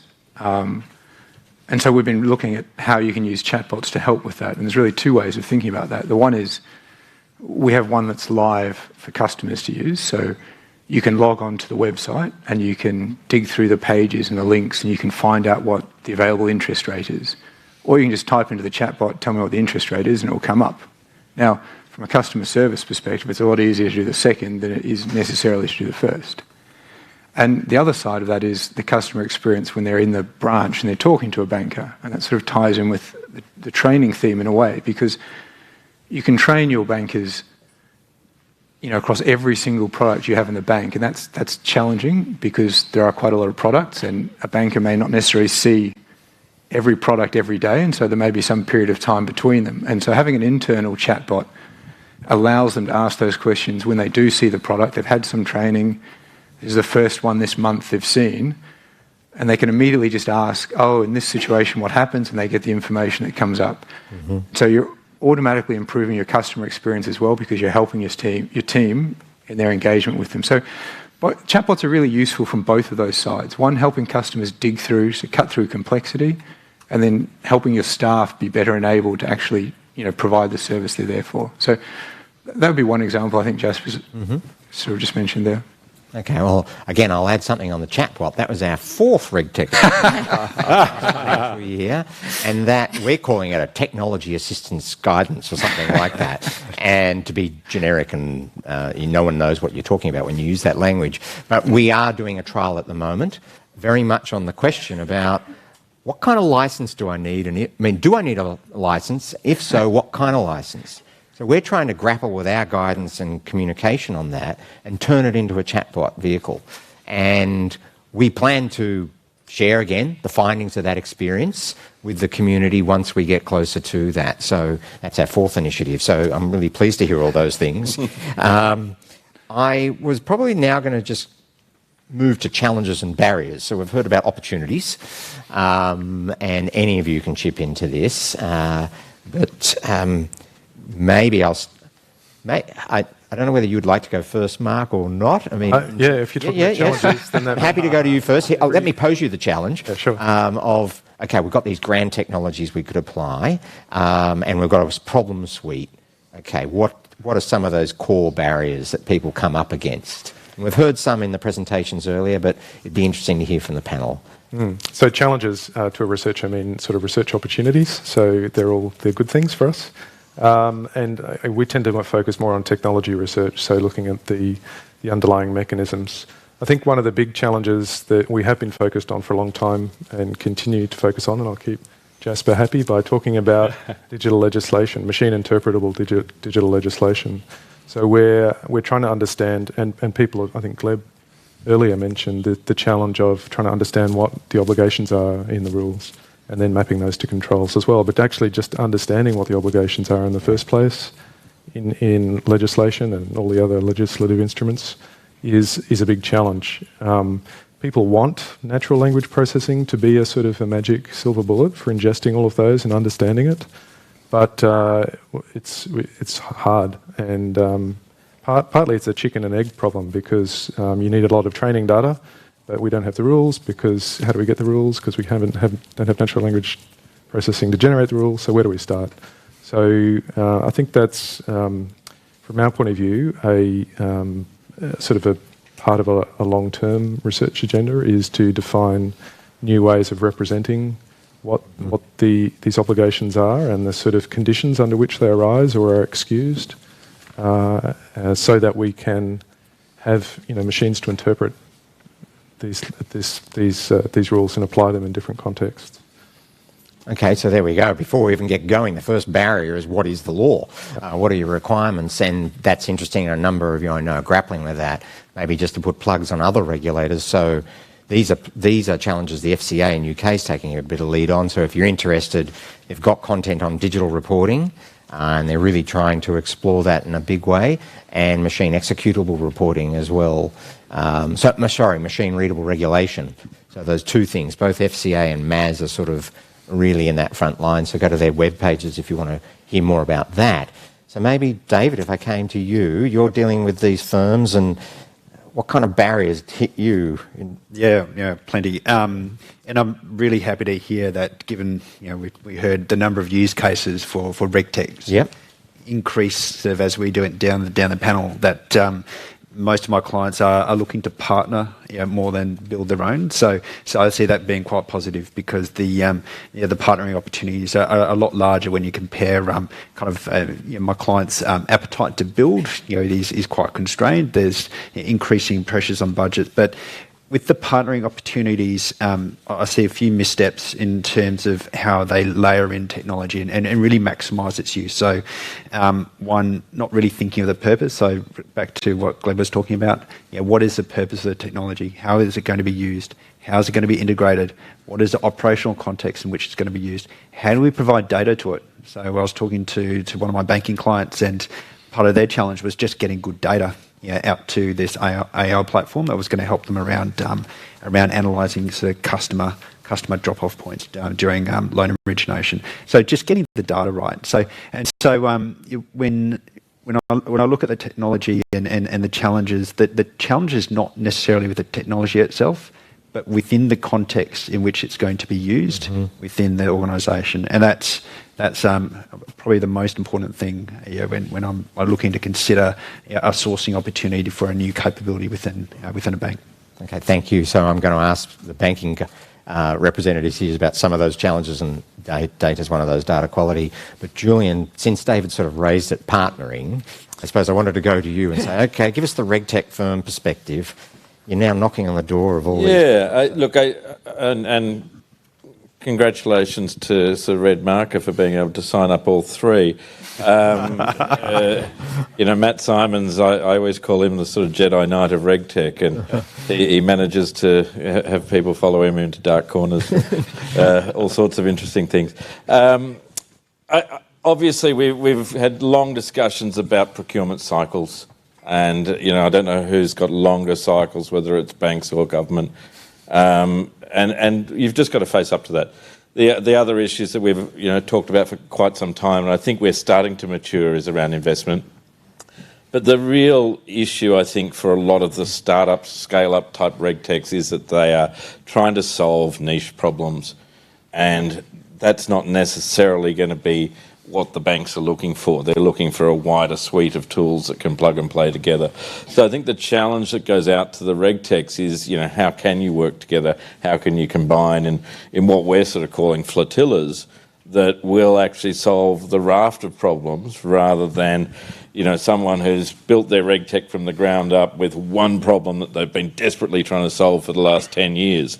Finally get it to market, and it only does one thing. Mm-hmm. So I think there's a lot of challenge in amongst ourselves to group together as well. So thanks, Julian. So I might ask the bank representative, starting with you, Nigel, this time, whether any observation on what Julian's just said about the engagement, and then again just asking you to reflect on, dealing with these challenges and problems, do you identify some key barriers to trying to apply the technologies and get the fruits from it? I think Julian's point about sort of plug and play is a really key one. I mean, if you think about, you sort of take it back to your banker experience. If you have to jump out of one system and jump into another system because the two won't let you do whatever end-to-end task it is you're trying to do, that's just more cumbersome and more challenging and more difficult. And so you're absolutely right. To the extent you can get your new RegTech solution to plug in with the existing IT stack, absolutely, yeah, the more seamless you make that experience, the more likely it is to work for everybody. And it's getting that early engagement with the in-house IT team and the tech team and working through what their information security barriers look like and all of that so that you can plug your piece in. That's almost as important as having your piece work in the first place. And I guess the second point would be, so you have to understand the tech environment you're trying to plug into, but you also have to understand the reg compliant, the reg environment, but also the way the organisations then operationalise that. So they have controls and they have obligations and they have their own library and they'll have their own architecture for how they're managing risk. And if you're only focused on doing a very niche, small technology solution, you don't understand how that's going to plug into their broader risk taxonomy, their obligations library, all the other pieces that run their risk framework, then that will be challenging as well. And so those two pieces, the sort of technology and whether it's standalone and able to fit in, and then also where it fits in the broader sort of risk and compliance matrix are important. Thank you. So maybe Jasper, did you want to go next? Yeah, I fully agree with all of that. And in addition, I think there's still some discomfort with the majority of where solutions are, AI and the application of it. It's still quite new. AI seems to be quite effective in a somewhat smaller or narrower use cases. So I think we still need to build that confidence around it and getting comfort with it. The other limitation is finding people who can actually implement it and then in the right context, plus who can maintain it. I think that's another important one. Yeah. And then get past experiment phase. Like I think it's about, I saw a Reuters report the other day, and I think that like 70% is experimenting, but there's only 20% who's actually scaling it up. So getting past that threshold. And if I might add, I think there's also an internal education piece as well. I mean, simple things like the use of cloud technology, where you'll find some internal teams just totally ban it. And they say, oh, we can't do it because of APRA Regs 231. Yet at the top of the tree, 3 of the 4 banks are using Data Republic, 3 organisations here using Red Marker. So there's a lot of confusion within different divisions of the bank, and you've got to know where to talk, who to talk to and where. Larissa, did you have a area you wanted to refer to? Probably also add, and I totally agree with what's been said, the cultural dimension. So there's a lot of comfort around having a compliance professional review every piece of paper or everything that goes out and sign off on it. And it requires a sort of mind shift and a level of risk tolerance to say we might move away from doing something like that and rely on a piece of technology, knowing that none of the technology, and nobody here professed to be 100% correct. So there's always that known element of error. And I think culturally, financial institutions being risk averse and heavily regulated, that is sometimes a difficult challenge to overcome as well from a cultural and risk appetite perspective. Okay, well, thanks for that. There's a good suite of barriers as well to the opportunities that we were just talking about. Now, I've got umpteen questions here. We've got about 15 minutes to go, so I'm going to now ask for short little answers to some of these questions so we just get some flavours of them in there. So we've talked a bit about some of the problems and barriers. I just want to now ask, okay, what does that mean in terms of response? Now, I'll give you the first opportunity. What about regulators? What could regulators or government be doing more or better in this environment to stimulate? And just any quick things that you wanted to say. So maybe I'll go to you, David.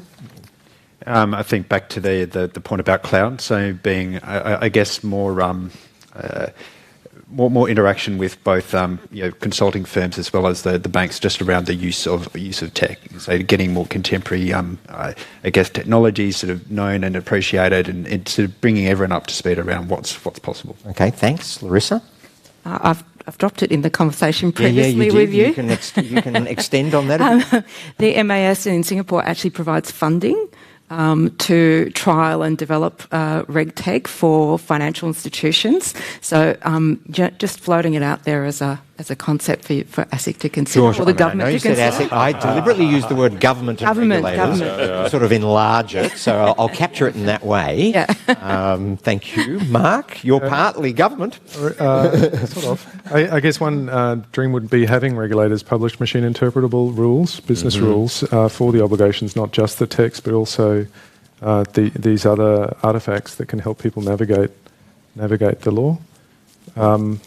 There's been some work that some people have tried to do that, and that saves everyone in the industry from having to do their own reinterpretation. Okay, you're absolutely right. I think that is a candidate for potentially a future initiative we do in this financial year. I note that, again, the Financial Conduct Authority in the UK has put quite a lot of effort into that. I know they spent a lot of effort on one rule, but you've got to start somewhere. And I think in New South Wales, Pierre Andrews has done some interesting work, not just trying to take regulation and create models of it, but as it's being drafted, trying to create the business rules at the same time as the text, and that's the time where you can get feedback, so that the text itself can be more amenable to machine interpretation. We supply the code. Clearer you text. Take and put into the system, and all those specific rule requirements are all checked by this code provider. And sometimes you need to use principle-based text. Yeah. But just because it's trendy doesn't mean you should always do it. Maybe sometimes it's better to have. Okay, so dabbling in machine-readable regulation, Jasper. So one of the success stories is Silicon Valley, and one of the main drivers there was government support, and government actually driving it. I think the government angle in supporting it is important. I think we're quite risk averse and also a little bit anxious to do the wrong thing. So experimenting means you're going to do something new. You don't know what the outcome is yet. So getting a little more sort of assurance around being able to experiment. Yep. Nigel? Some sort of I guess, certification or RegTech standard type approach. And I'll give just an example of that is, in the US, e-discovery was around for a long time, and then there were a couple of cases where the courts determined that actually we're prepared to accept the output of these e-discovery tools as being your discovery, and then it really took off. And so it took that validation that we accept this for that to really take off. So some sort of certification approach here, if you use X, then that'll be okay, would really make a big difference. Okay. Thank you. And Julian? Mark, I actually think we've come a really long way in the last 2 years. And that's been a collaboration between the regulators, the banks, everyone involved, the RegTech Association. I think we've come a lot further than most other countries. What's next for us? What's our next challenge? I think we're discussing that here and now. These sort of events where we can actually see the tech and share that information, I think are really, really important. Getting the tech up on stage and saying, well, what will it do? Because it creates a whole lot more creativity. People are sitting there in the audience thinking, it does that, but I wonder if it could do this. And it unearths a whole lot of other problems that people have got. So I think we need to be doing more of the same, and we should be sort of congratulating particularly our Australian regulators for getting on board. Okay, thanks, Julian. I know you've probably got more challenges for us, but I'll ask you at another time. Now, what about industry? Just quickly, what do you think they could do together? Who wants to kick off on that? I won't go down the line. I'll just say... Oh, well. Yeah. The biggest issue that we've got, and it comes to what Jasper's saying around risk aversion, is the lack of investment dollars. We've got great products in Australia. We've got great creativity. We've got great support from government, from Data 61. But we don't have a great investment community for this sort of tech because it's not going to turn into a 10-banger in, that's the Silicon Valley language, in the next 12 months. We're, chasing elephants. So what we're seeing in the international market is the banks all grouping together and co-investing in RegTech, co-investing in solutions that are going to save them a huge amount of money. It gives them a position where they can influence the outcome of software development, and I think it's something that we should be considering here. Okay, thank you. Any other ideas? I think our Chief Data Officer, Mark Cooperholtz, would probably shoot me if I didn't mention ethics and AI. So I think with any adoption of new technology, we've been talking about the human element sort of throughout the panel conversation, but ethics and particularly ethical AI is something that PwC is quite passionate about. So I think more support for that. Yep. Perhaps self-servingly, I'll say more investment in innovation and research by industry. So, Australia has, if you look at percent of GDP in R&D and expenditure in Australia, it's very low compared to other countries. There's some good ideas. Any others you want to tip in? I think there's spaces to collaborate here between the bigger banks as well, because we're facing the same problems, we're trying to save the same problems, especially if you look around frameworks and control libraries. There's quite a few things where we could probably go together. Okay. If I was now, and two quick questions. I'm going to finish with future, and then we'll go to the quick Q&A. What about Australia? Is this where Australia pulls above its weight, plays above its weight here? Is Australia and RegTech a great opportunity? Now I'm going to start with you, Julian. You're sort of asking the converted, aren't you? Yeah. Look, I think we've got a couple of. I've always said Australia is a great hotbed. We've got, financial services as our key market, key driver of GDP now in Australia. 500,000 people working in the space in Australia, so it's huge. We've just had the Royal Commission. Coming off the back of that, obviously people stopped spending money until they worked out what they're up for. Now I would expect we'll start to get into some activity. The counter angle to that is that we're at the wrong end of the world. There's so much going on in the States. There's so much going on in the UK. How can we, justifiably be that, that centre of the RegTech universe? I don't think we can, but I think with a little bit of smarts, we can, be a great export opportunity, particularly where we can follow the sort of Commonwealth legislation. Up into Singapore, up into Malaysia, those sort of countries as well. Yep. Okay, so there's a view. Any other views? Do you think Australia's a good hotbed for? Again, maybe go to you, Mark. Yeah, I think it is. We have a lot of capability. We, technically and in business, we have. Although we're sort of smaller than the US and Europe, those are, from a regulatory perspective, very much more fragmented than Australia. So I think we can get sort of reasonable economies of scale for dealing with regulation in Australia. So I think. Yep. Any other? Larissa, wouldn't mind just your observation. Okay, global bank. Yeah, well. So if you say to them, "Well, I've got this great Australian RegTech here, can do this," and they'll say, "Bad luck. We have to do this global answer." Citigroup operates in 165 jurisdictions, but we're trialling the marketing software in Australia for Citigroup. Right, there you go. So this trial is actually for Citigroup as a whole, not for the Australian franchise. Okay. So I think that's probably the answer. Thank you. Okay, that's it. Nigel? We're in a very number 3 position at the moment in the world. Okay. I don't know if we're going to get to number 1 because of everything Julian said. At the same time, I think we're small enough, and that has, gives us opportunity to fix some of the industry problems we've got to make this a really good place to do business. Yep. Well, my quick observation on that is was really when talking about RegTech, it's great there's a RegTech association and other networks because there's not many other jurisdictions that have that. And secondly, we've all been challenged with conduct of business. It's been front and centre for a long time, and it remains so for a while. And so we're grappling with problems which not necessarily have the same priority list in other jurisdictions. Anti-money laundering gets right up there. So our grappling with examples like that, we're a good case study for other jurisdictions. That's just a quick observation. I'm now going to go to future. So future's a big question. I'm just wondering whether you could give a little example about what you think could be the future, a bit of a lens on that. There was some in the presentations earlier about what the future could look like, but any aspect on that. And I'll start with you, Larissa. Well, that's a curly one. I think we're really at the beginning of the journey. I don't think we really know how much we can still harness this technology and what it will do for us. I think we're still sort of dipping our toes into it. Some of it is just there are some limitations with things like the way systems have come through, are operating now because there are lots of legacy systems talking to each other.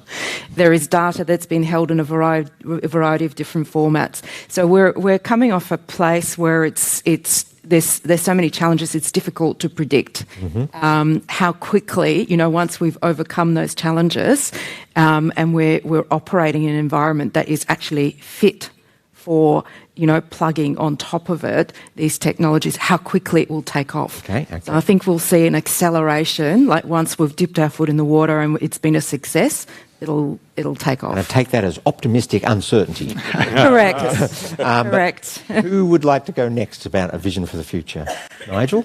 Look, I think I agree with that. I think for us, the future looks... So the current model is good customer service. And I think the future will still be good customer service, but it will be faster, it will be more nuanced, it will involve a much more comprehensive picture of you and what your needs are and what you're looking for. If you're 25 and you live in the city in an apartment, we're not going to offer you an agricultural loan. It will be much more nuanced and focused on what people need. Mm-hmm.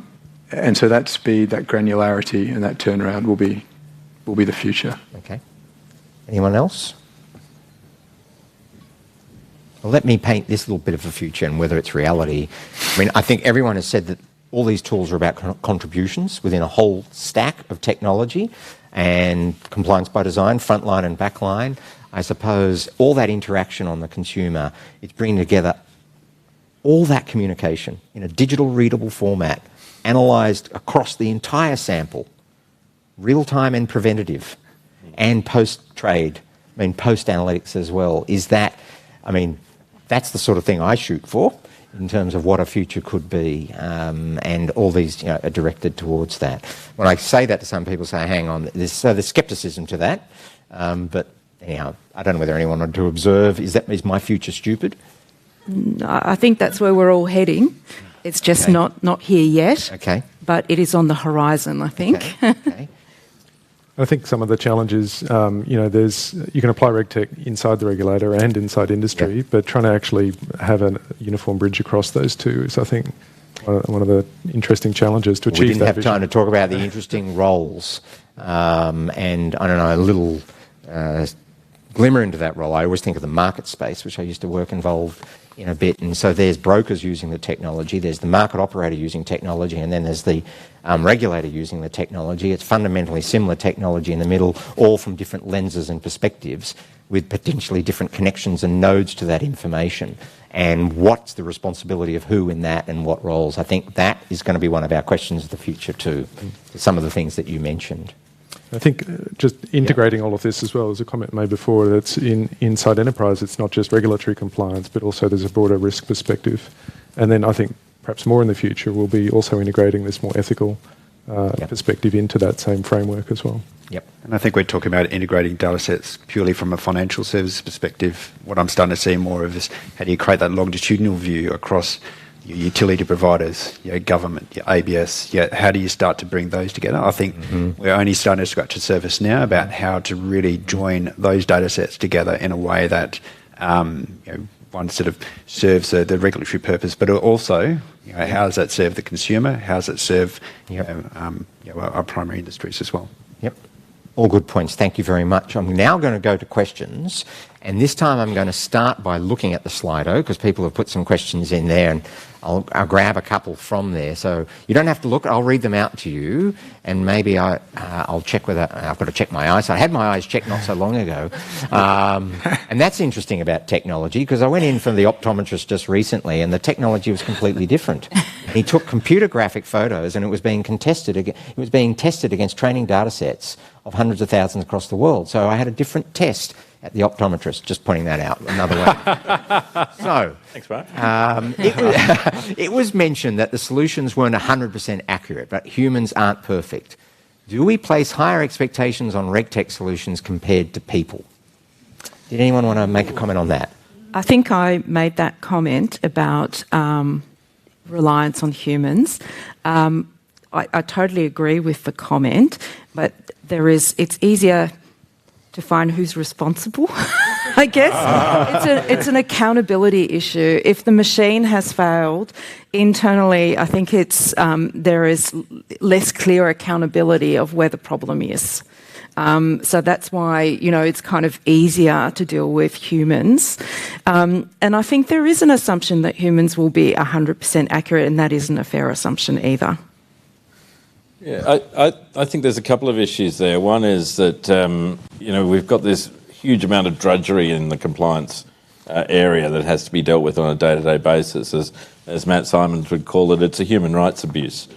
And once we get rid of that using the right technology, we can use those highly skilled people to do that final piece of analysis. So we're not getting rid of the compliance people.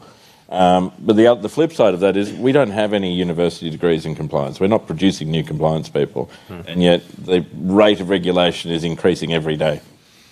So we need something in there that is actually going to get rid of all that lower end work. There's also the angle that artificial intelligence can just analyze massive amounts of data, so many data points we would never be able to assess. So it's just better at that. It's not so good at the things we're really good at, judgment. And so I think we're going to have people applying that judgment with much more underlying data points, and much more augmented. So it will actually, everything will get smarter and will make it easier for us to do the hard stuff. Yep. Okay. Now, I think the other questions up there have been sort of answered, but I'm going to pick up on one of them, maybe change it. The second one, so this is what potential do you see for regtech firms embedded within law firms? That was an example today, working together, but really partnerships, which I suppose you were talking about earlier, Julian. Regtech firms embedded within law firms. Just take that as an example. I suppose it's I think partnerships are the wrong model to invest in technology. Having worked in a partnership for 13 years and running the innovation team, there just isn't the funding. All partners think it's coming out of their own back pocket, and that's just not how you'd build a tech business. I think there's good opportunity to work with large corporations and innovation teams. I think there's risk as well. There's risk of IP theft. There's risk of slowing down innovation. There's all sorts of issues there. I don't know that we've got time to go through. It's okay. It's more. I think the theme of the question is sort of collaboration between businesses and any observations on that. Is that substantial? I was speaking about a related issue actually at the World Legal Summit yesterday, and so the challenge partly in a law firm is that regtech might lead to, or legal tech might lead to substantive productivity improvements that might reduce your billable hours. So that's one of the challenges, not just the partnership investing problem as well, which is also a challenge. So I think the having regtech embedded in in-house firms is probably, that's where there's more direct alignment of the value proposition. I see a good sort of opportunity for the regtechs to be able to get their foot in the door that way. So you get backed by a big law firm. Law firm talks to their customer. Customer needs a solution. You've got a few in your back pocket. So I think for a business model in getting across the threshold, I think it makes sense. Okay, so the collaborative model. Sorry, no. I just add to that I think we would expect most law firms to have e-billing software, for example. So whether they buy that in or they generate their own, or e-discovery where they're buying somebody else's or they're generating their own. So for those sort of niche areas where we expect every law firm to have access to that, whether they do that through their own generation with a partnership or whether they buy somebody else's tool, that's a decision for them. But I can understand, as Jasper says, the rationale for why you might want to self-create it. Okay, so there's a few slants on that question. So now I'm going to throw it open to the floor. Anyone have any questions they wanted to make? There's one right here in the front from one of our demonstrators. And the mic's coming to you. Here you go. Thank you. So one of the interesting issues that came up was integration, and that, in a sense, the industry dynamic is to develop niche. And in a sense, when you take a look at any of the reasonably large banks, let alone the Big Four, their systems are enormous, and the whole process of architecture is of a different scale, different type, different level of complexity and timescale. So the solutions that we've seen today have, for the most part, been a niche product that you can go and buy and use. What's your sense of the product that big banks would like to buy, in the sense that will work with their existing systems and sing well within that environment? And I'm looking at you, Nigel, because you kind of made it. As a lawyer, look, I think the points I made earlier, right? Anytime where you're asking a banker to cut between multiple systems to engage with the one customer on the one particular end-to-end journey, I want to do a mortgage. If I have to chop and change between 6 or 7 systems to get there, that's unhelpful for the banker. It's inefficient. Ideally, it's all one tool and all the bits, whether different bespoke solutions or not, are integrated in the same thing. And I think that's what we've been trying to, we are in the process of working towards with Red Marker to get it integrated into one of our workflow tools that's a pre-existing tool. But it's trying to integrate it into the existing workflow rather than have You've just answered the question. Basically, it's a integration as far as you're concerned. And that obviously as a lawyer, I can't speak for our architects.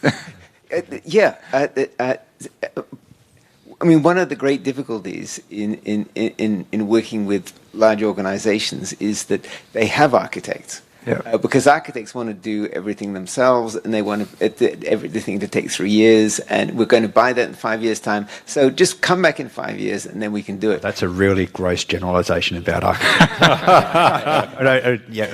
I'll fail up. Sure, but amongst us. Yeah. Amongst I just wondered whether David could chip in. Yeah. So what? And your clients are much smaller, and they're presumably much more agile than that. No. So I consult across all the big banks as well as the challenger banks, and I guess it comes back to how's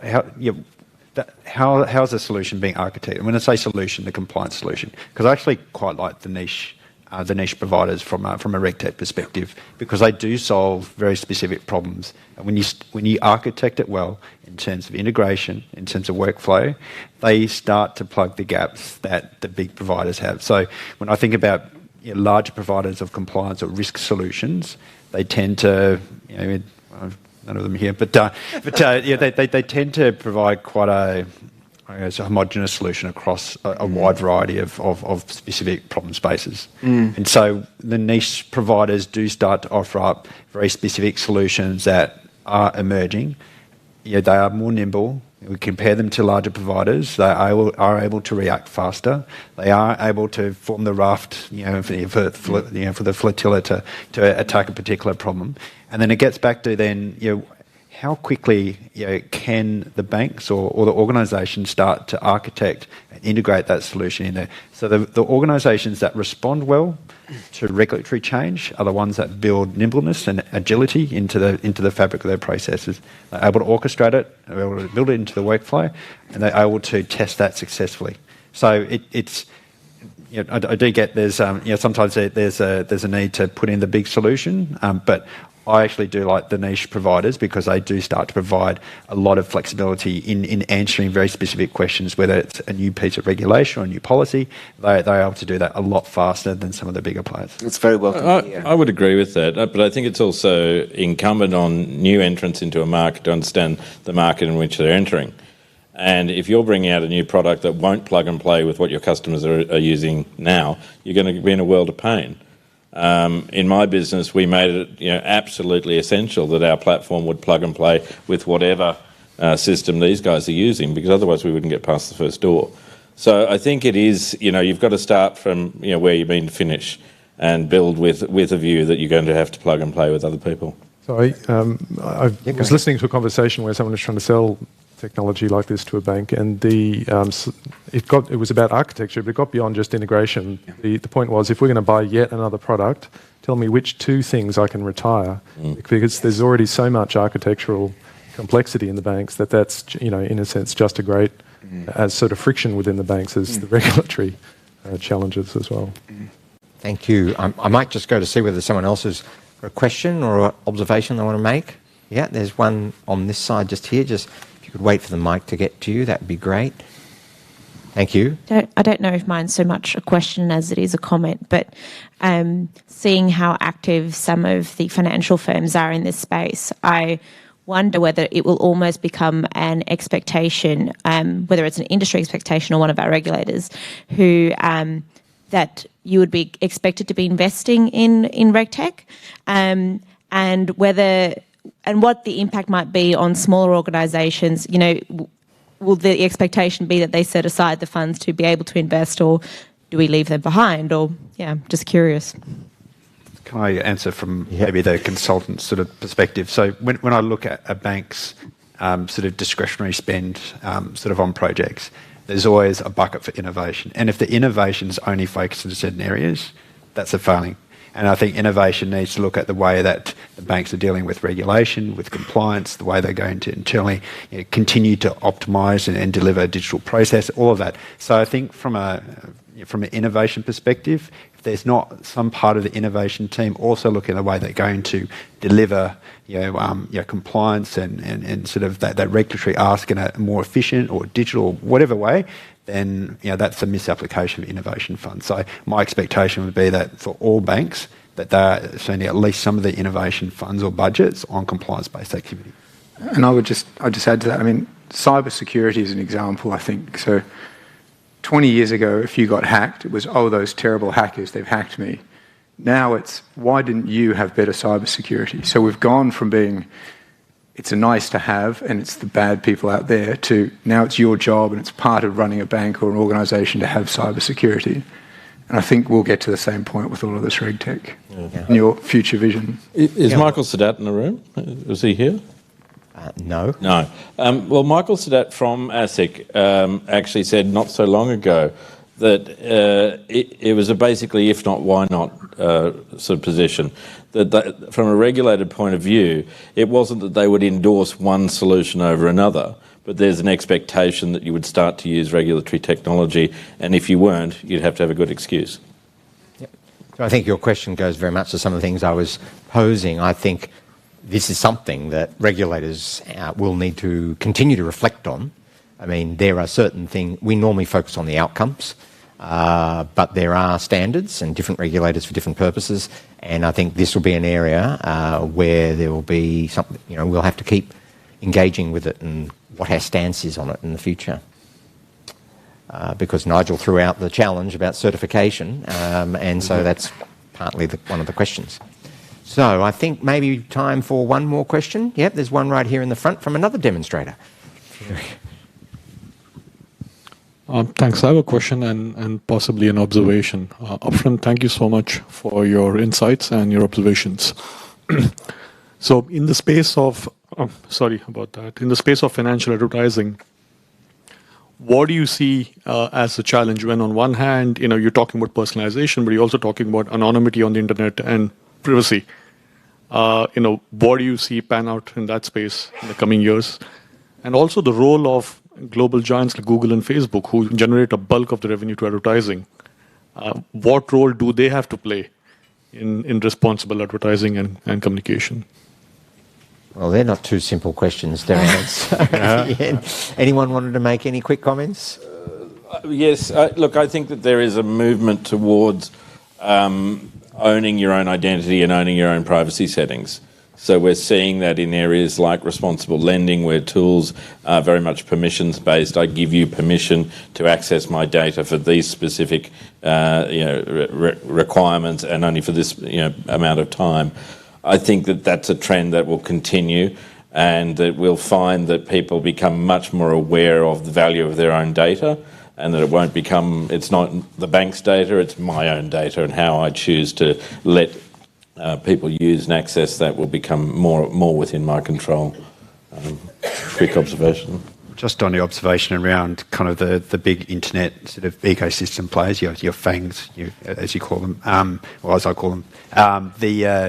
I don't know if it's controversial, but I see some of the shifts around sort of just-in-time manufacturing will eventually come to financial services products. So by that I mean the customer ecosystem, and and this is where the Googles, the Facebooks, the Apples will start to play. They understand customer behaviour. They use behavioural economics to drive you to their platforms to buy products. Increasingly, there will be the need to plug your products into it. So similar to EFTs, electronically traded funds, how do other financial service products start to be surfaced up? And so, to your point around what the future may hold, there may come a day where banks no longer need to own the channel space, but they need to own the way they distribute products into other ecosystems. So again, it might be a bit controversial, but I think if you see the way the world's moving, the weight of consumer sentiment and the power of some of these social networks, the ability to plug in and be discovered on these platforms becomes increasingly important. And then back to the burden of compliance, when you're assembling a product to order from a variety of behavioural cues that you don't own, and it's being assembled to customer need, how do you balance it all up, right? It becomes very difficult. And it's also being targeted not just at cues you don't own, but cues you don't understand how they arose in the first place. And so I think this is one of the big concerns is about the potential for systemic discriminatory bias that might be illegal bias and that kind of when you're using these kinds of demographic data sourced from other people. Okay, well, we might wrap it up there. So there were some useful observations to your two challenging questions. So can you please just join me in thanking the panellists for their observations and being available to us this afternoon. Really appreciate that. Thank you. Look forward to the ongoing dialogue with you, and thank you for continuing to challenge us. And with that, as you go, I think you're going to get a gold bar of chocolate. Hey, that's great. With that, I'm going to hand back to Tim, who will probably take the floor and close us off for the day. Thank you. Photo over here, please. Great. Hi, Nigel. We just need to get a group photo. Thank you. Can we just get a photo? Thank you, Mark. Thank you, Mark, and thank you to the panellists. In fact, I'm going to start with a list of thank yous, so bear with me. There's a lot of people who helped us put today together.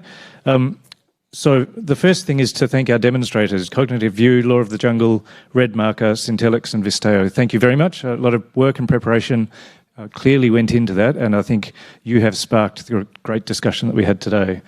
Our panellists who've just walked off stage, Mark, David, Jasper, Nigel, Larissa and Julian. And Julian, thank you for stepping in at a late stage.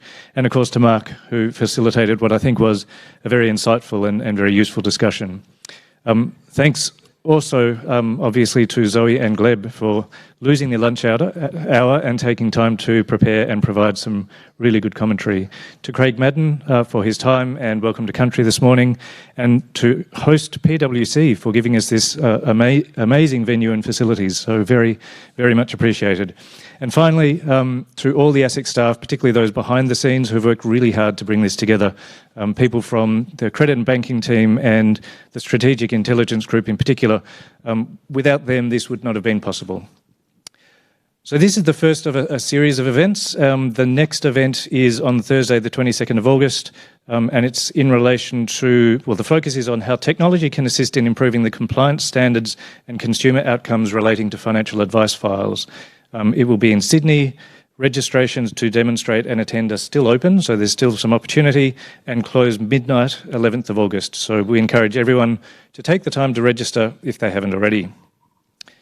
Our third event, looking into voice analytics and voice-to-text in the life insurance space, is still being planned.